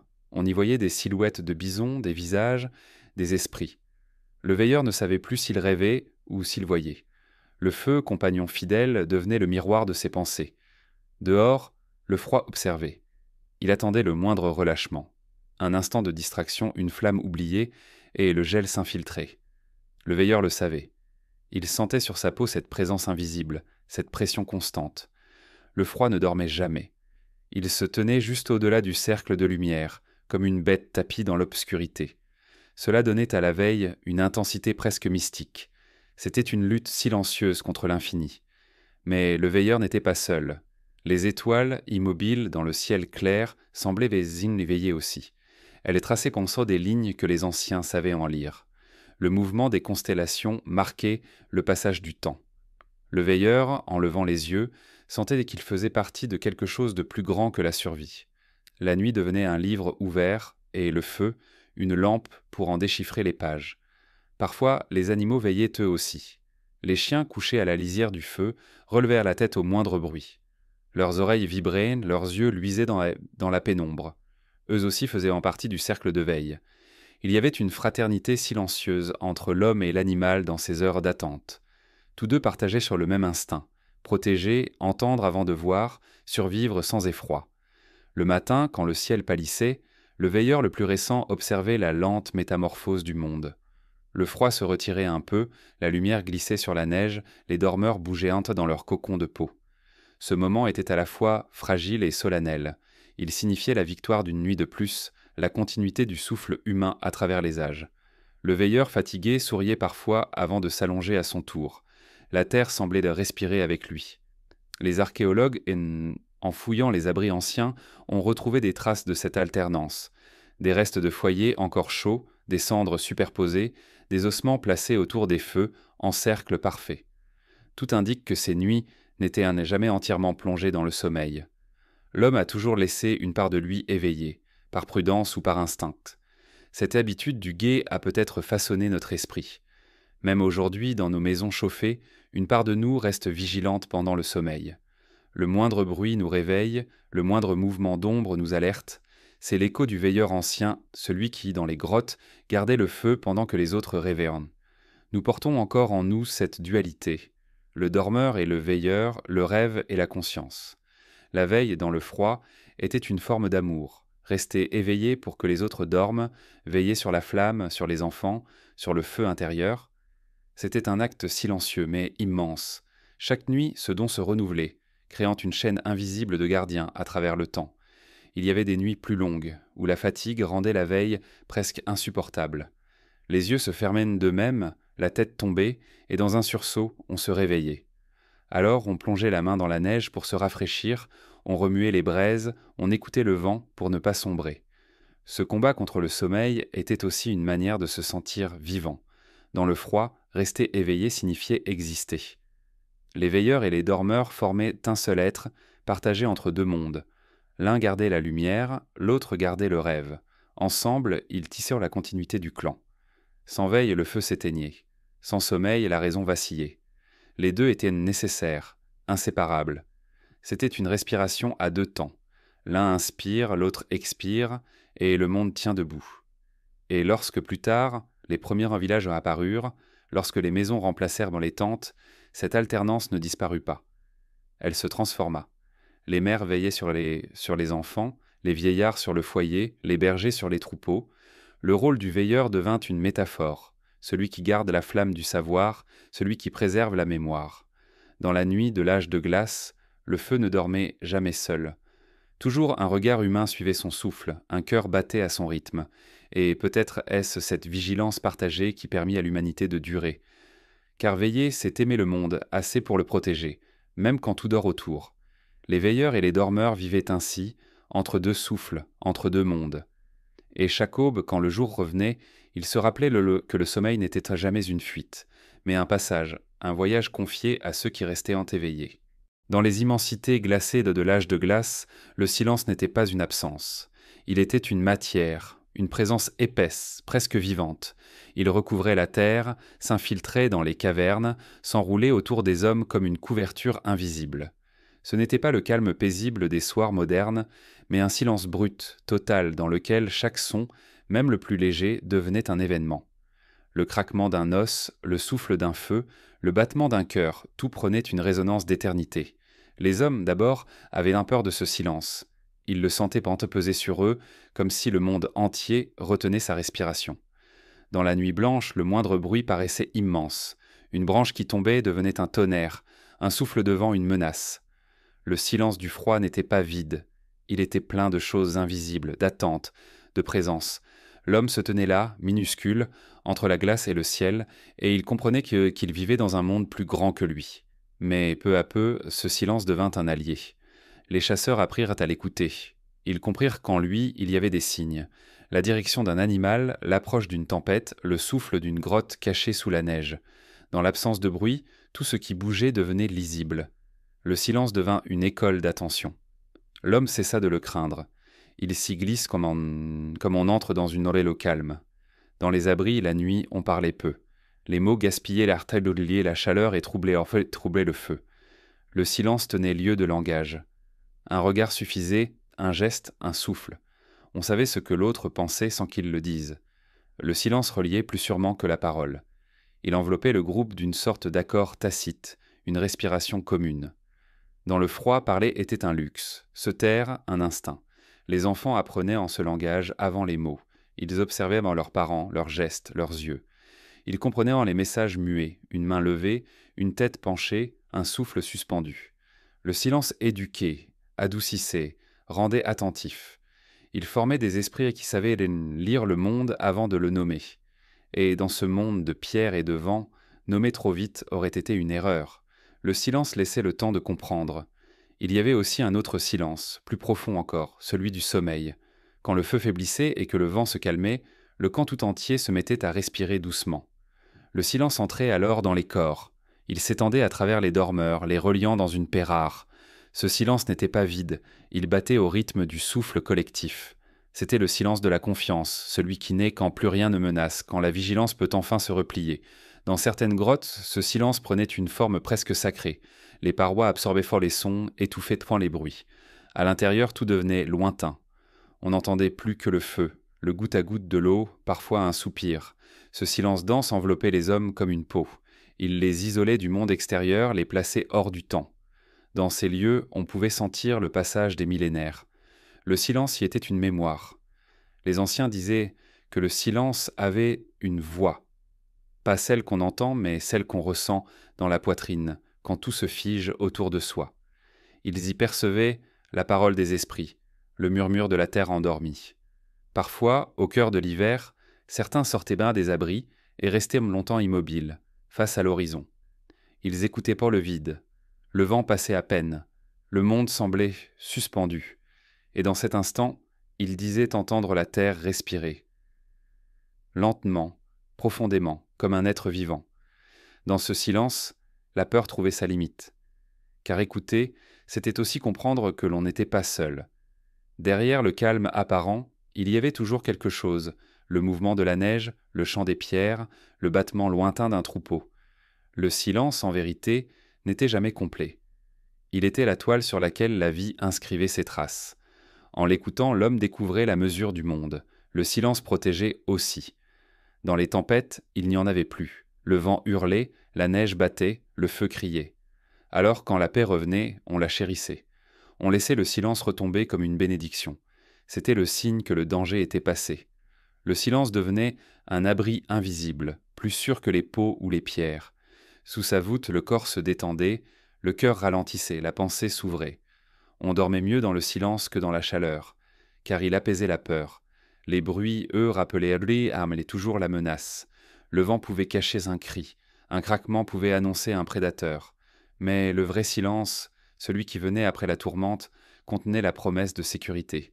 C'est dans ce calme total que l'homme retrouvait la force de rêver, de penser, de se souvenir. Le silence, pour ces peuples, était une matière à façonner. Ils savaient non le créer, le protéger. Dans les abris, ils posaient les pots de manière à étouffer les sons. Fermant les ouvertures avec de la neige tassée, plaçaient les objets contre les murs pour absorber les échos. Ils avaient inventé, sans le savoir, la première architecture acoustique du monde. Leur maison n'était pas seulement faite pour abriter du vent, mais pour conserver la paix sonore. Dans ces espaces feutrés, le temps changeait de forme. Les heures ne s'écoulaient plus, elles s'étiraient. Le silence donnait au monde une densité nouvelle. Il permettait de percevoir les choses autrement, le scintillement du feu, la respiration d'un enfant, la chute d'une cendre. L'homme apprenait à habiter le temps plutôt qu'à le fuir. Le silence l'enveloppait, lui offrait une lenteur qui guérissait. Ce silence enseignait aussi le respect. Quand on vivait dans un monde où chaque son pouvait être un danger, on apprenait à ne pas troubler inutilement le calme. Parler fort, crier, gaspiller le souffle, c'était offenser la nuit. On parlait à voix basse, on chuchotait même au feu. Cette retenue forgeait un sens aigu de la mesure. L'homme savait que sa voix n'était qu'un murmure dans l'immensité, et cela lui donnait de l'humilité. Les enfants grandissaient, entourés de ces silences. Ils apprenaient à jouer sans bruit, à rire sans éclat. Leur monde était fait de gestes et de regards. Ils développaient une acuité rare. Ils entendaient le moindre frémissement, distinguaient tant que la neige qui tombe de la glace qui se brise. Le silence leur offrait un sens élargi, une manière de sentir le monde avec tout le corps. Peut-être que c'est là, dans ce calme sans fin, que naquit la première forme de contemplation. Quand le froid forçait l'immobilité, quand le feu se taisait, il ne restait plus qu'à regarder et à écouter. Ce silence-là ouvrait une porte intérieure. L'homme, privé de bruit, se découvrait lui-même. Il percevait ses pensées comme des pas dans la neige, ses émotions comme des souffles dans l'air. Le silence devenait miroir. Aujourd'hui, nous avons oublié cette écoute. Nous fuyons le silence, nous le remplissons de mots, de musique, de lumière, mais autrefois, il était un abri aussi réel qu'un mur de pierre. C'est dans le silence que l'homme a trouvé la mesure de son âme. C'est là qu'il a compris que la survie ne dépend pas seulement de la chaleur du feu, mais de la capacité à se taire, à écouter, à attendre. Dans la nuit glacée, les hommes s'endormaient, enveloppés de ce calme absolu. Le feu faisait son dernier murmure, les bêtes se taisaient et la terre dehors reposait. Le silence devenait la seule voix du monde, une voix sans mots, profonde et ancienne. Et sous cette voûte muette, les hommes dormaient enfin, confiants. Le silence était leur abri ultime, celui qu'aucune tempête ne pouvait détruire. Et peut-être que, dans le sommeil de ces nuits d'hiver, ils comprenaient encore déjà que ce silence n'était pas vide, mais plein de la promesse du matin à venir. Sous les couches épaisses de glace et de neige, la terre n'était pas morte, elle dormait.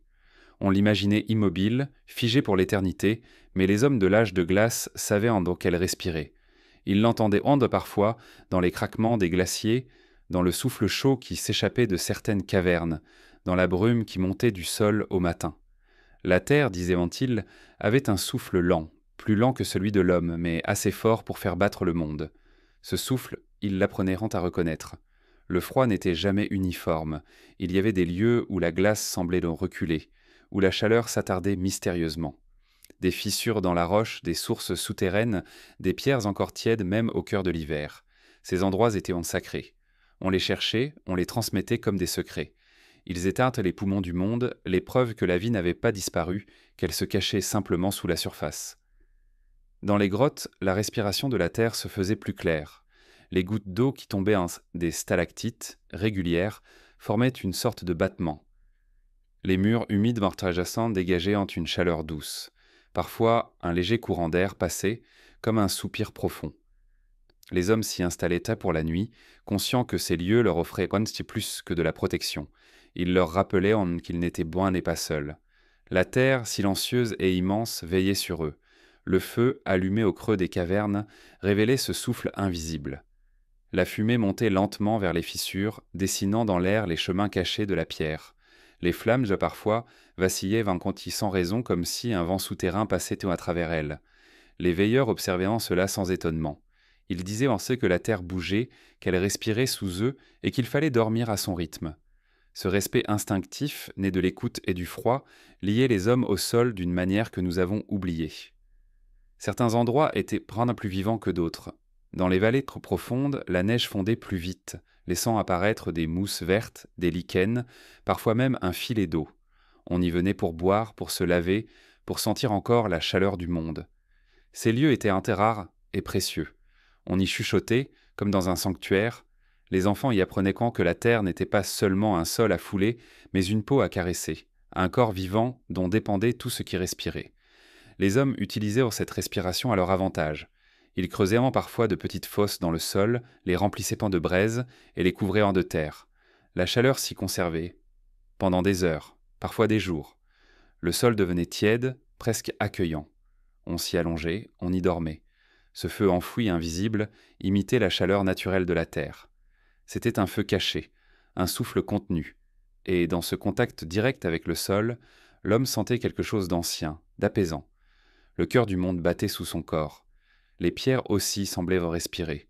Certaines, d'eau chauffées par le feu, rendaient lentement leur chaleur pendant la nuit. D'autres, plus froides, conservaient la mémoire des saisons passées. Les anciens savaient en lesquelles choisir, lesquelles placer près des dormeurs. Ces pierres n'étaient pas des objets, mais des compagnons. Elles faisaient partie du rituel du sommeil, gardiennes silencieuses de la chaleur. Elles portaient dans leur immobilité une sagesse que l'homme respectait. Le froid, paradoxalement, rendait cette respiration plus perceptible. Quand tout se fige, le moindre mouvement devient une révélation. Le craquement d'une glace, le grondement lointain d'un glacier qui avance, le souffle chaud d'une fissure, tout cela rappelait que la terre était vivante, qu'elle travaillait lentement, sans relâche. Le silence n'était qu'apparence. Sous la surface, un autre monde continuait de se mouvoir, patient, indifférent au passage des hommes. Certains croyaient que la terre avait des humeurs, qu'elle se refermait quand on en la blessait, qu'elle s'ouvrait quand on en la respectait. Les chasseurs faisaient parfois des offrandes avant de creuser un abri, déposant un os, un peu de graisse, une pierre polie. Ils demandaient l'écrou la permission de dormir dans son ventre. Ce geste répété pendant des générations faisait du sommeil un acte sacré, un échange entre l'homme et la terre. Dans certaines tribus, on racontait que la terre était une mère endormie. Ses rêves donnaient naissance aux montagnes et aux rivières. Le froid, disait-il, n'était que sa couverture, sa manière de se reposer. Quand elle se réveillerait, le monde reverdirait. Ces croyances n'étaient pas des superstitions. Elles exprimaient une compréhension profonde du rythme naturel. Les hommes savaient que tout repos appelle un réveil, que le gel prépare la floraison. Ils dormaient donc sans désespoir, confiants dans la lente respiration de la terre. La neige, elle aussi, participait à ce souffle. Quand elle tombait, elle ne faisait pas de bruit, mais on pouvait presque l'entendre. Chaque flocon portait en lui une promesse de silence, une trace de lumière. Et quand la neige recouvrait les abris, elle isolait le monde, créant un cocon de calme et de tiédeur. Le froid dehors devenait un manteau protecteur. À l'intérieur, la chaleur humaine et le souffle du sol se mêlaient. Le monde se repliait sur lui-même, en attente. La respiration de la terre se sentait aussi dans les aurores. Au matin, quand le givre fondait à peine, un brouillard léger montait des vallées. C'était la vapeur du monde, le souffle qui s'exhalait après la nuit. Les hommes se levaient lentement, observant cette brume comme un signe. Elle leur rappelait que le jour recommençait, que la terre, encore une fois, les avait portés à travers la nuit. Dans leurs rêves, ils voyaient souvent la terre respirer. Ils la sentaient se bouger sous leurs pieds, vibrer doucement, comme un être endormi. Ces visions, au réveil, laissaient une impression étrange, celle d'appartenir à quelque chose de plus vaste, d'invisible. Les chasseurs disaient qu'ils pouvaient entendre ce souffle jusque dans leurs os, que la terre parlait à ceux qui savaient se taire. La respiration de la terre n'était pas qu'un phénomène, c'était une leçon. Elle enseignait la lenteur, la patience, la confiance dans le cycle des choses. Rien n'était figé, même dans le gel le plus profond. La vie continuait, invisible, préparant le moment où la glace céderait. Les hommes apprenaient ainsi à attendre, à ne pas désespérer du froid. La terre leur montrait qu'il n'y a pas de mort, seulement des pauses, des respirations entre deux élans. Et parfois, la nuit, alors que le feu s'éteignait, un souffle montait du sol, léger, chaud, presque humain. Les dormeurs s'enroulaient dans leur peau sans savoir d'où venait cette chaleur. Ils l'appelaient simplement le souffle du monde. Dans ce souffle, il y avait quelque chose de maternel, une promesse de continuité. La terre, sous eux, gardait leur corps comme une mère garde ses enfants endormis. Le froid pouvait mordre, la neige pouvait ensevelir, mais la terre, elle, restait fidèle. Elle respirait pour eux quand leur souffle se faisait en cours. Elle portait leurs pas, leurs abris, leurs rêves. Elle recueillait leurs morts aussi, les enveloppait, les rendait à son rythme. Dans cette alliance silencieuse, l'homme trouva la première forme de paix, celle de n'être qu'un souffle parmi les souffles, une respiration dans la grande respiration du monde. Les nuits de l'âge de glace n'étaient jamais entières. Le sommeil ne venait pas d'un seul bloc, comme un long fleuve tranquille. Il arrivait par morceaux, par vagues irrégulières, se brisant sur les rochers du froid et de la peur. Les hommes dormaient en fragments, comme s'ils avaient appris à ne jamais s'abandonner complètement. Ce n'était pas la fatigue qui les guidait, mais la vigilance. Dans ce monde où chaque bruit pouvait signifier la mort, le sommeil n'était pas un refuge, mais une frontière à franchir prudemment, un passage qu'il fallait traverser sans s'y perdre. Le feu au centre de l'abri rythmait ces fragments de repos. Quand les flammes montaient, la chaleur invitait au sommeil. Quand elles baissaient, la peur du froid réveillait le groupe. Alors, quelqu'un se levait, rajoutait du bois, attisait les braises, puis se recouchait. Ce va-et-vient formait un cycle, une respiration collective. Chacun dormait quelques heures, parfois moins, avant de veiller à son tour. Ainsi, la nuit se divisait, et dans cette division, l'humanité trouvait sa sécurité. Les dormeurs s'abandonnaient rarement tous en même temps. Il y avait toujours un œil ouvert, un souffle éveillé, une oreille tendue vers l'extérieur. Le sommeil alterné permettait au feu de survivre, aux bêtes de rester à distance, au groupe de garder sa cohésion. C'était un tissage subtil. Les veilles et les rêves s'entremêlaient comme des fils invisibles. Dans ce tissage, la peur se transformait en rythme et le danger en habitude. Le sommeil en fragments façonnait le corps autant que l'esprit. Les hommes apprenaient à s'endormir rapidement, à plonger dans le rêve sans transition. Ils savaient en s'éveiller d'un coup, alertes, sans confusion. Leurs sens restaient à moitié ouverts, même dans le sommeil. L'oreille distinguait encore le feu du vent, le pas d'un compagnon, du pas d'un animal. Le corps, toujours en alerte, ne s'abandonnait jamais entièrement. Et pourtant, dans cette tension, il trouvait un étrange équilibre. Une fatigue durable mais soutenable, une paix fragile mais constante. Le sommeil n'était pas un oubli mais une alternance. Les anciens disaient que c'était la manière du monde. Rien ne dort vraiment. Tout se repose par moments. Le feu aussi dormait, entre deux étincelles. Le vent cessait parfois puis revenait. Même la glace figée en apparence avançait lentement, imperceptiblement. L'homme faisait de même. Il dormait comme la terre, par fragments de calme entre deux mouvements. Dans les grottes, ce rythme se ressentait jusque dans les murs. La pierre gardait la chaleur des corps, puis la rendait lentement, créant une alternance de tiédeur et de fraîcheur. Le feu projetait des lueurs mouvantes, dessinant des ombres qui semblaient respirer. Tout semblait osciller entre le sommeil et l'éveil, entre l'immobilité et le frémissement. Même le silence n'était jamais complet. Il battait lui aussi comme un cœur. Les enfants s'endormaient plus profondément, inconscients du danger. Leurs rêves étaient un plomb, peuplés d'animaux et de feu. Les adultes les observaient veillant sur eux comme on veille sur un feu fragile. Parfois, un enfant murmurait en dormant. Un mot, un cri, un nom. Ces murmures étant écoutés avec attention. Les anciens pensaient que les rêves des enfants parlaient au nom du groupe tout entier. Leur sommeil, plus pur, touchait des forces que les adultes avaient oubliées. Les vieillards, eux, dormaient peu.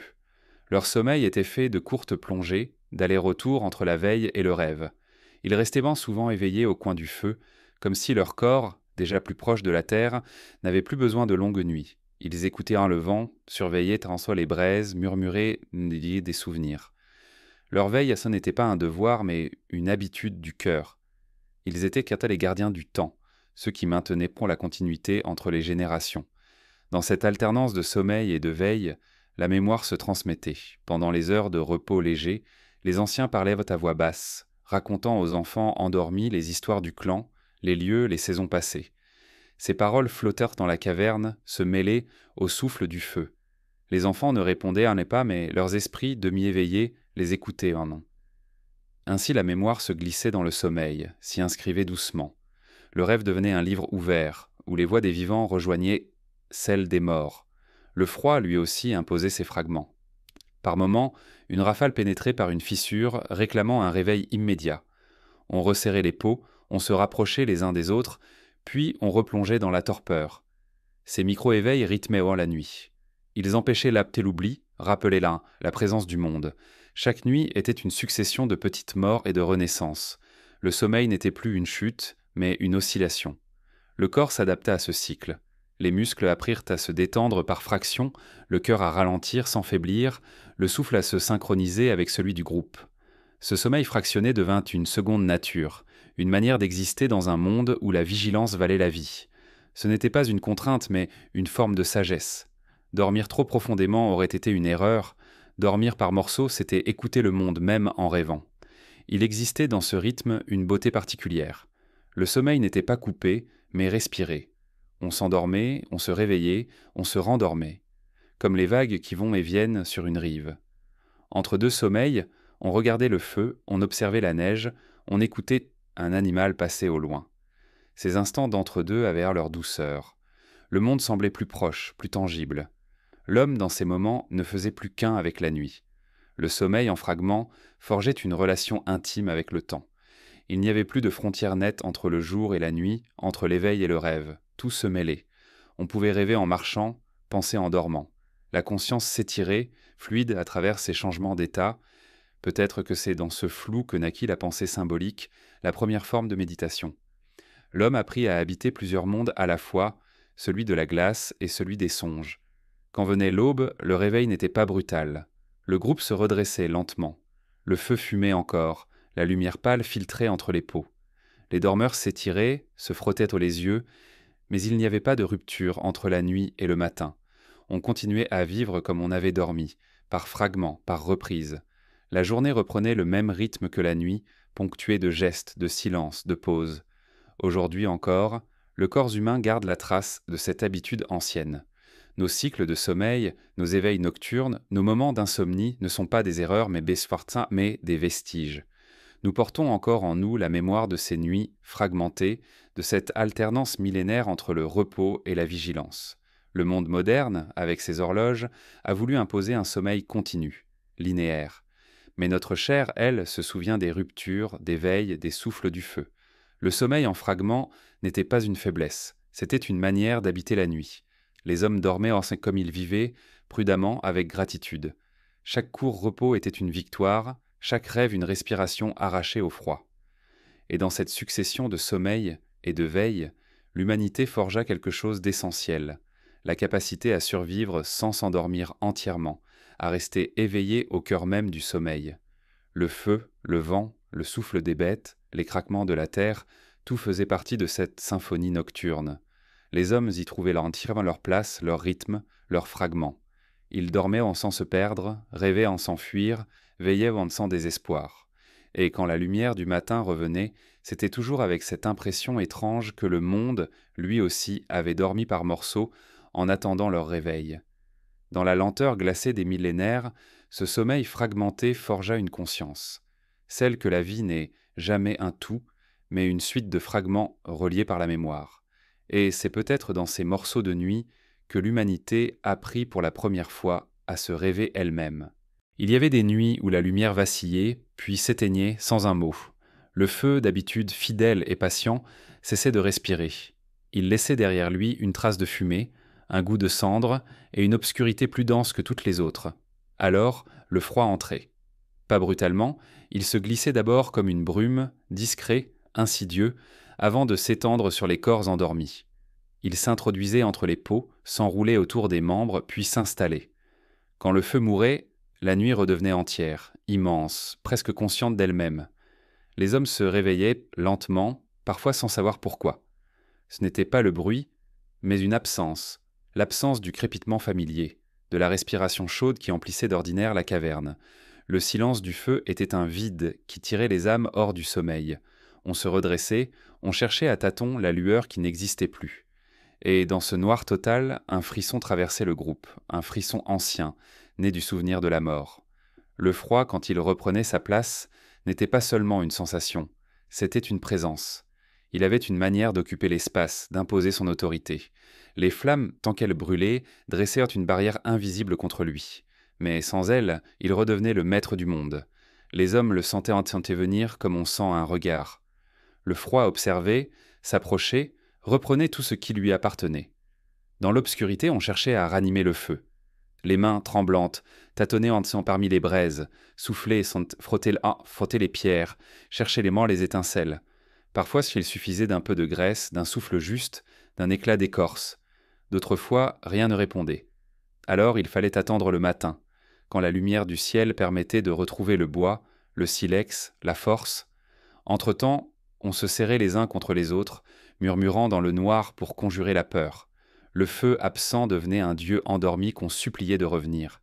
Certains disaient ensuite que le feu s'éteignait parce qu'il était vivant, qu'il se fatiguait, qu'il avait besoin de repos, lui aussi.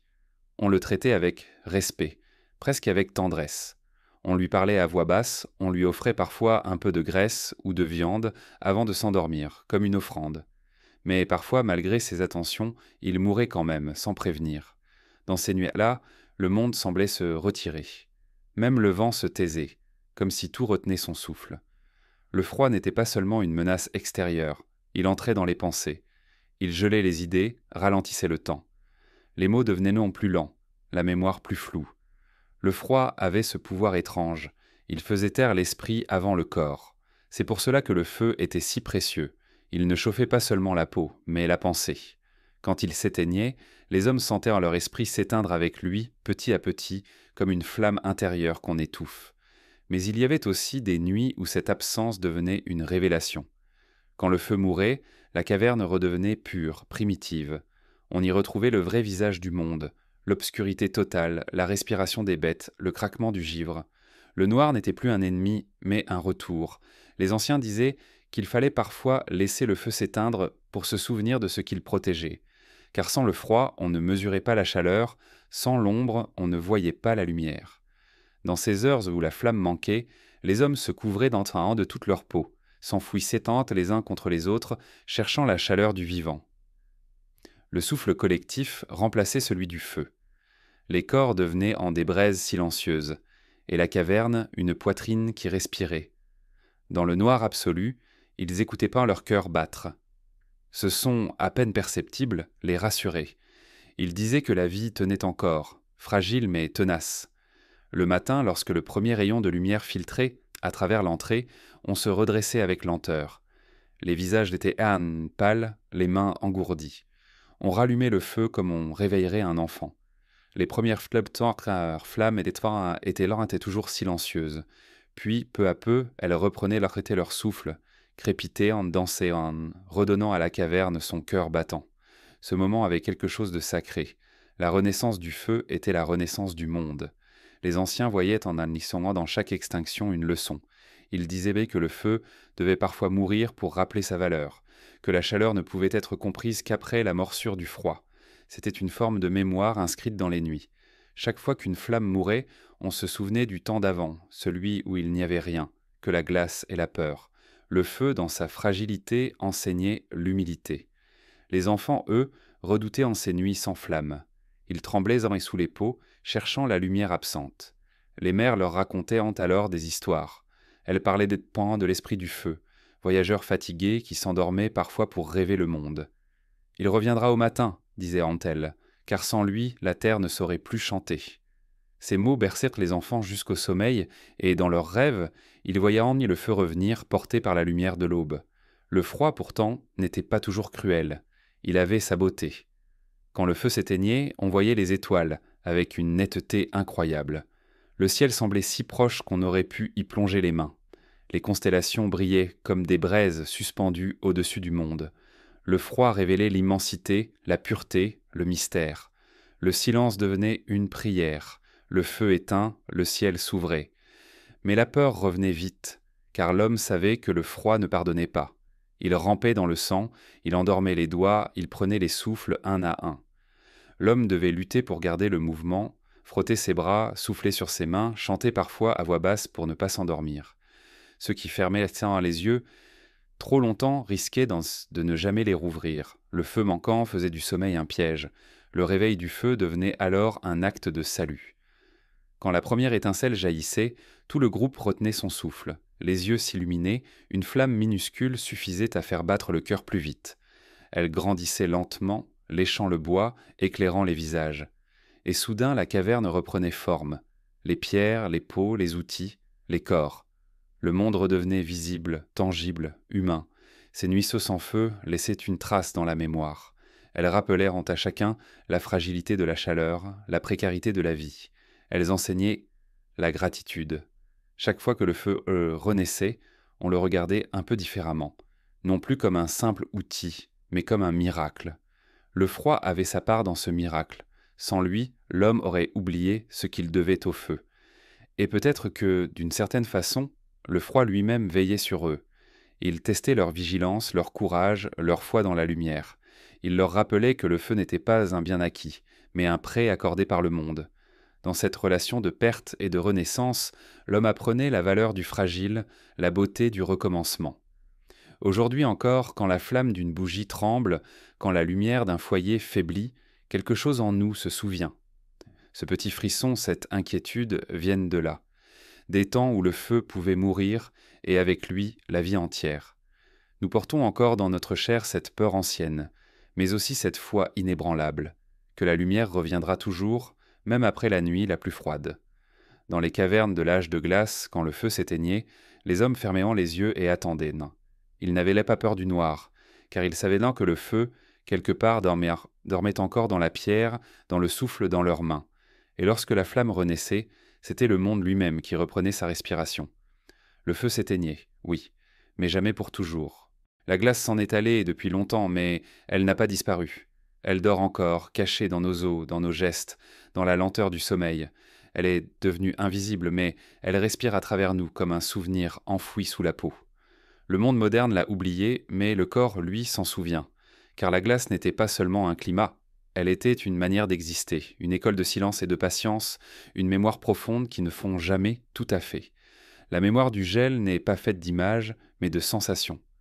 Le frisson qu'on ressent face à la mer d'hiver, la peur du vent, la fascination pour la neige, la tendresse pour la chaleur d'un autre corps, tout cela vient de là, des nuits de l'âge de glace. Les premiers hommes ont dormi dans le froid, ont appris à aimer la flamme et le souffle, et cette mémoire s'est transmise de génération en génération, glissant d'un cœur à l'autre comme une braise sous la cendre. Le gel, autrefois, sculptait le monde. Il taillait les montagnes, creusait les vallées, polissait les pierres. Les hommes vivaient au rythme de ces caprices, prisonniers d'une beauté immense. Leurs pas laissaient un peu de traces car le vent effaçait tout. Mais dans cette impermanence, ils ont appris l'essentiel. Rien ne dure, et c'est cela même qui rend chaque instant précieux. Cette philosophie du froid, simple et instinctive, reste en nous comme un souvenir ancien. Nous aussi, sans le savoir, marchons dans leurs pas effacés. Les anciens savaient que la glace n'était pas un ennemi. Elle était un miroir, une mémoire vivante de la terre. Elle conservait les formes, les sons, parfois même les odeurs. Quand un animal tombait dans le gel, son corps demeurait intact pendant des siècles. Le froid gardait tout, sans jugement, sans oubli, et peut-être d'une certaine manière la glace garde encore les rêves de ceux qui y ont dormi. Sous les couches anciennes, dans le cœur immobile des glaciers, dorment les souffles des hommes et des bêtes, les murmures du feu et les battements de la terre. Cette mémoire silencieuse, nous la portons sans le savoir. Chaque hiver la réveille un peu. Quand le monde se tait sous la neige, quand la lumière devient pâle et les jours courts, quelque chose en nous se replie, se souvient. Nous cherchons le feu, nous nous rapprochons les uns des autres, nous écoutons le vent. C'est la mémoire du gel qui nous guide. Elle nous apprend encore à survivre, à partager, à attendre la lumière. Les gestes les plus simples en sont les héritiers. Allumer une bougie, fermer une fenêtre contre le vent, s'enrouler dans une couverture, poser sa main sur celle d'un autre. Tout cela vient d'un temps où chaque chaleur comptait. Même nos maisons, nos foyers, nos murs sont des prolongements de cette mémoire. L'abri moderne n'était qu'une caverne perfectionnée, et le feu domestiqué n'a fait que changer de forme. Mais le besoin reste le même, être ensemble dans la nuit. Le gel a aussi modelé nos rêves. Les hommes de glace rêvent de chaleur, et nous rêvons encore de lumière. Leur peur du froid s'est transformée en notre peur de l'absence, du silence, de la solitude. Car, sous toutes ces formes, c'est toujours le même vide que nous redoutons, celui laissé par le feu quand il s'éteint. Pourtant, dans ce vide, il y a une beauté que les anciens connaissaient. Le froid révélait ce qui compte vraiment, la proximité, le souffle, le regard, la main tendue. La glace, en figeant le monde, a enseigné la lenteur. Elle a appris à l'homme à regarder longtemps, à écouter avant de bouger. Le gel impose la réflexion. Rien ne se fait dans la hâte, tout demande patience et mesure. Même le feu devait être apprivoisé doucement, nourri sans précipitation. C'est peut-être de là que vient notre instinct de méditation, notre besoin d'arrêter le temps pour écouter ce qui respire encore sous la surface. Certains soirs d'hiver, quand la lumière décline et que la terre se couvre de givre, cette mémoire se réveille pleinement. Elle nous fait baisser la voix sans raison, nous pousse à approcher nos mains du feu, à contempler les flammes comme le faisaient nos ancêtres. Dans ces moments, nous sommes les mêmes qu'eux. Nos maisons deviennent des grottes, nos lampes des feux, nos pensées des murmures d'autrefois. Le froid relie les âges. Il efface les siècles comme le vent efface les traces sur la neige. La mémoire du gel n'est pas triste. Elle est assez mélancolique, oui, mais d'une mélancolie claire, presque lumineuse. Elle rappelle que la beauté du monde tient à sa fragilité. Les glaciers fondent, les feux meurent, les hommes passent en chant, mais quelque chose demeure, quelque chose de silencieux et d'immense, la conscience d'avoir existé dans un monde trop vaste pour soi. Le froid nous rend humbles et dans cette humilité, nous trouvons une forme de paix. Les peuples de l'âge de glace ont laissé peu de mots, mais leurs silences parlent encore. Les peintures dans les grottes, les outils d'y tailler, les foyers de pierre racontent tout ce qu'ils savaient, l'importance de la chaleur, la beauté du feu, la patience de la terre. Ces objets ne sont pas seulement des vestiges, ce sont des souvenirs physiques, la mémoire du gel inscrite dans la matière. Chaque fragment retrouvé est une phrase dans le grand récit du froid, un écho de ce que fut l'aube de l'humanité. Et nous, modernes, marchons sur cette mémoire sans la voir. Nous avons dompté la glace, mais elle continue de veiller. Sous les pôles, dans les montagnes, elle conserve encore des mondes entiers. Les bulles d'air emprisonnées dans les glaciers contiennent le souffle des anciens vents, les particules du feu des premiers foyers. Quand la glace fond, elle libère ses souffles, ses poussières, ses souvenirs. C'est la terre elle-même qui se souvient à travers le gel. Le froid a façonné notre rapport au monde. Il a appris à l'homme à construire, à prévoir, à aimer la chaleur, mais il lui a aussi appris la beauté du peu. Dans un univers où tout pouvait disparaître, chaque étincelle comptait. Le feu, le rire, le rêve, la parole, tout avait la valeur d'un miracle. Le gel, en menaçant sans cesse la vie, lui donnait son sens. Dans nos veines, qu'on le froid dort encore. Il se réveille parfois quand nous nous sentons seuls ou face à une nuit trop longue. Il nous rappelle que la chaleur ne vient pas du dehors, mais du lien que nous créons. Nos ancêtres, blottis dans leurs abris, savaient cela mieux que quiconque. La chaleur est une mémoire partagée, une lumière transmise de main en main, de corps en corps, de siècle en siècle. Peut-être qu'au fond, la mémoire du gel n'est pas une nostalgie du passé, mais un rappel. Une voix ancienne qui murmure que la survie n'est jamais qu'une forme d'amour. Que vivre, c'est protéger la flamme, la nourrir, même minuscule, au milieu de la nuit. Car tant qu'il y a un peu de chaleur, tant qu'il reste un souffle, le monde n'est jamais complètement perdu. La glace a fondu, mais le souvenir demeure. Dans la brume d'un matin d'hiver, dans le silence d'une maison endormie, dans le battement régulier d'un feu qu'on entretient, on peut encore l'entendre. C'est un souffle ancien, profond, venu d'un temps où l'homme dormait, au bord du néant. C'est la mémoire du gel, la première mémoire du monde, celle qui continue de murmurer en nous. Reste éveillé, garde la flamme, respire lentement.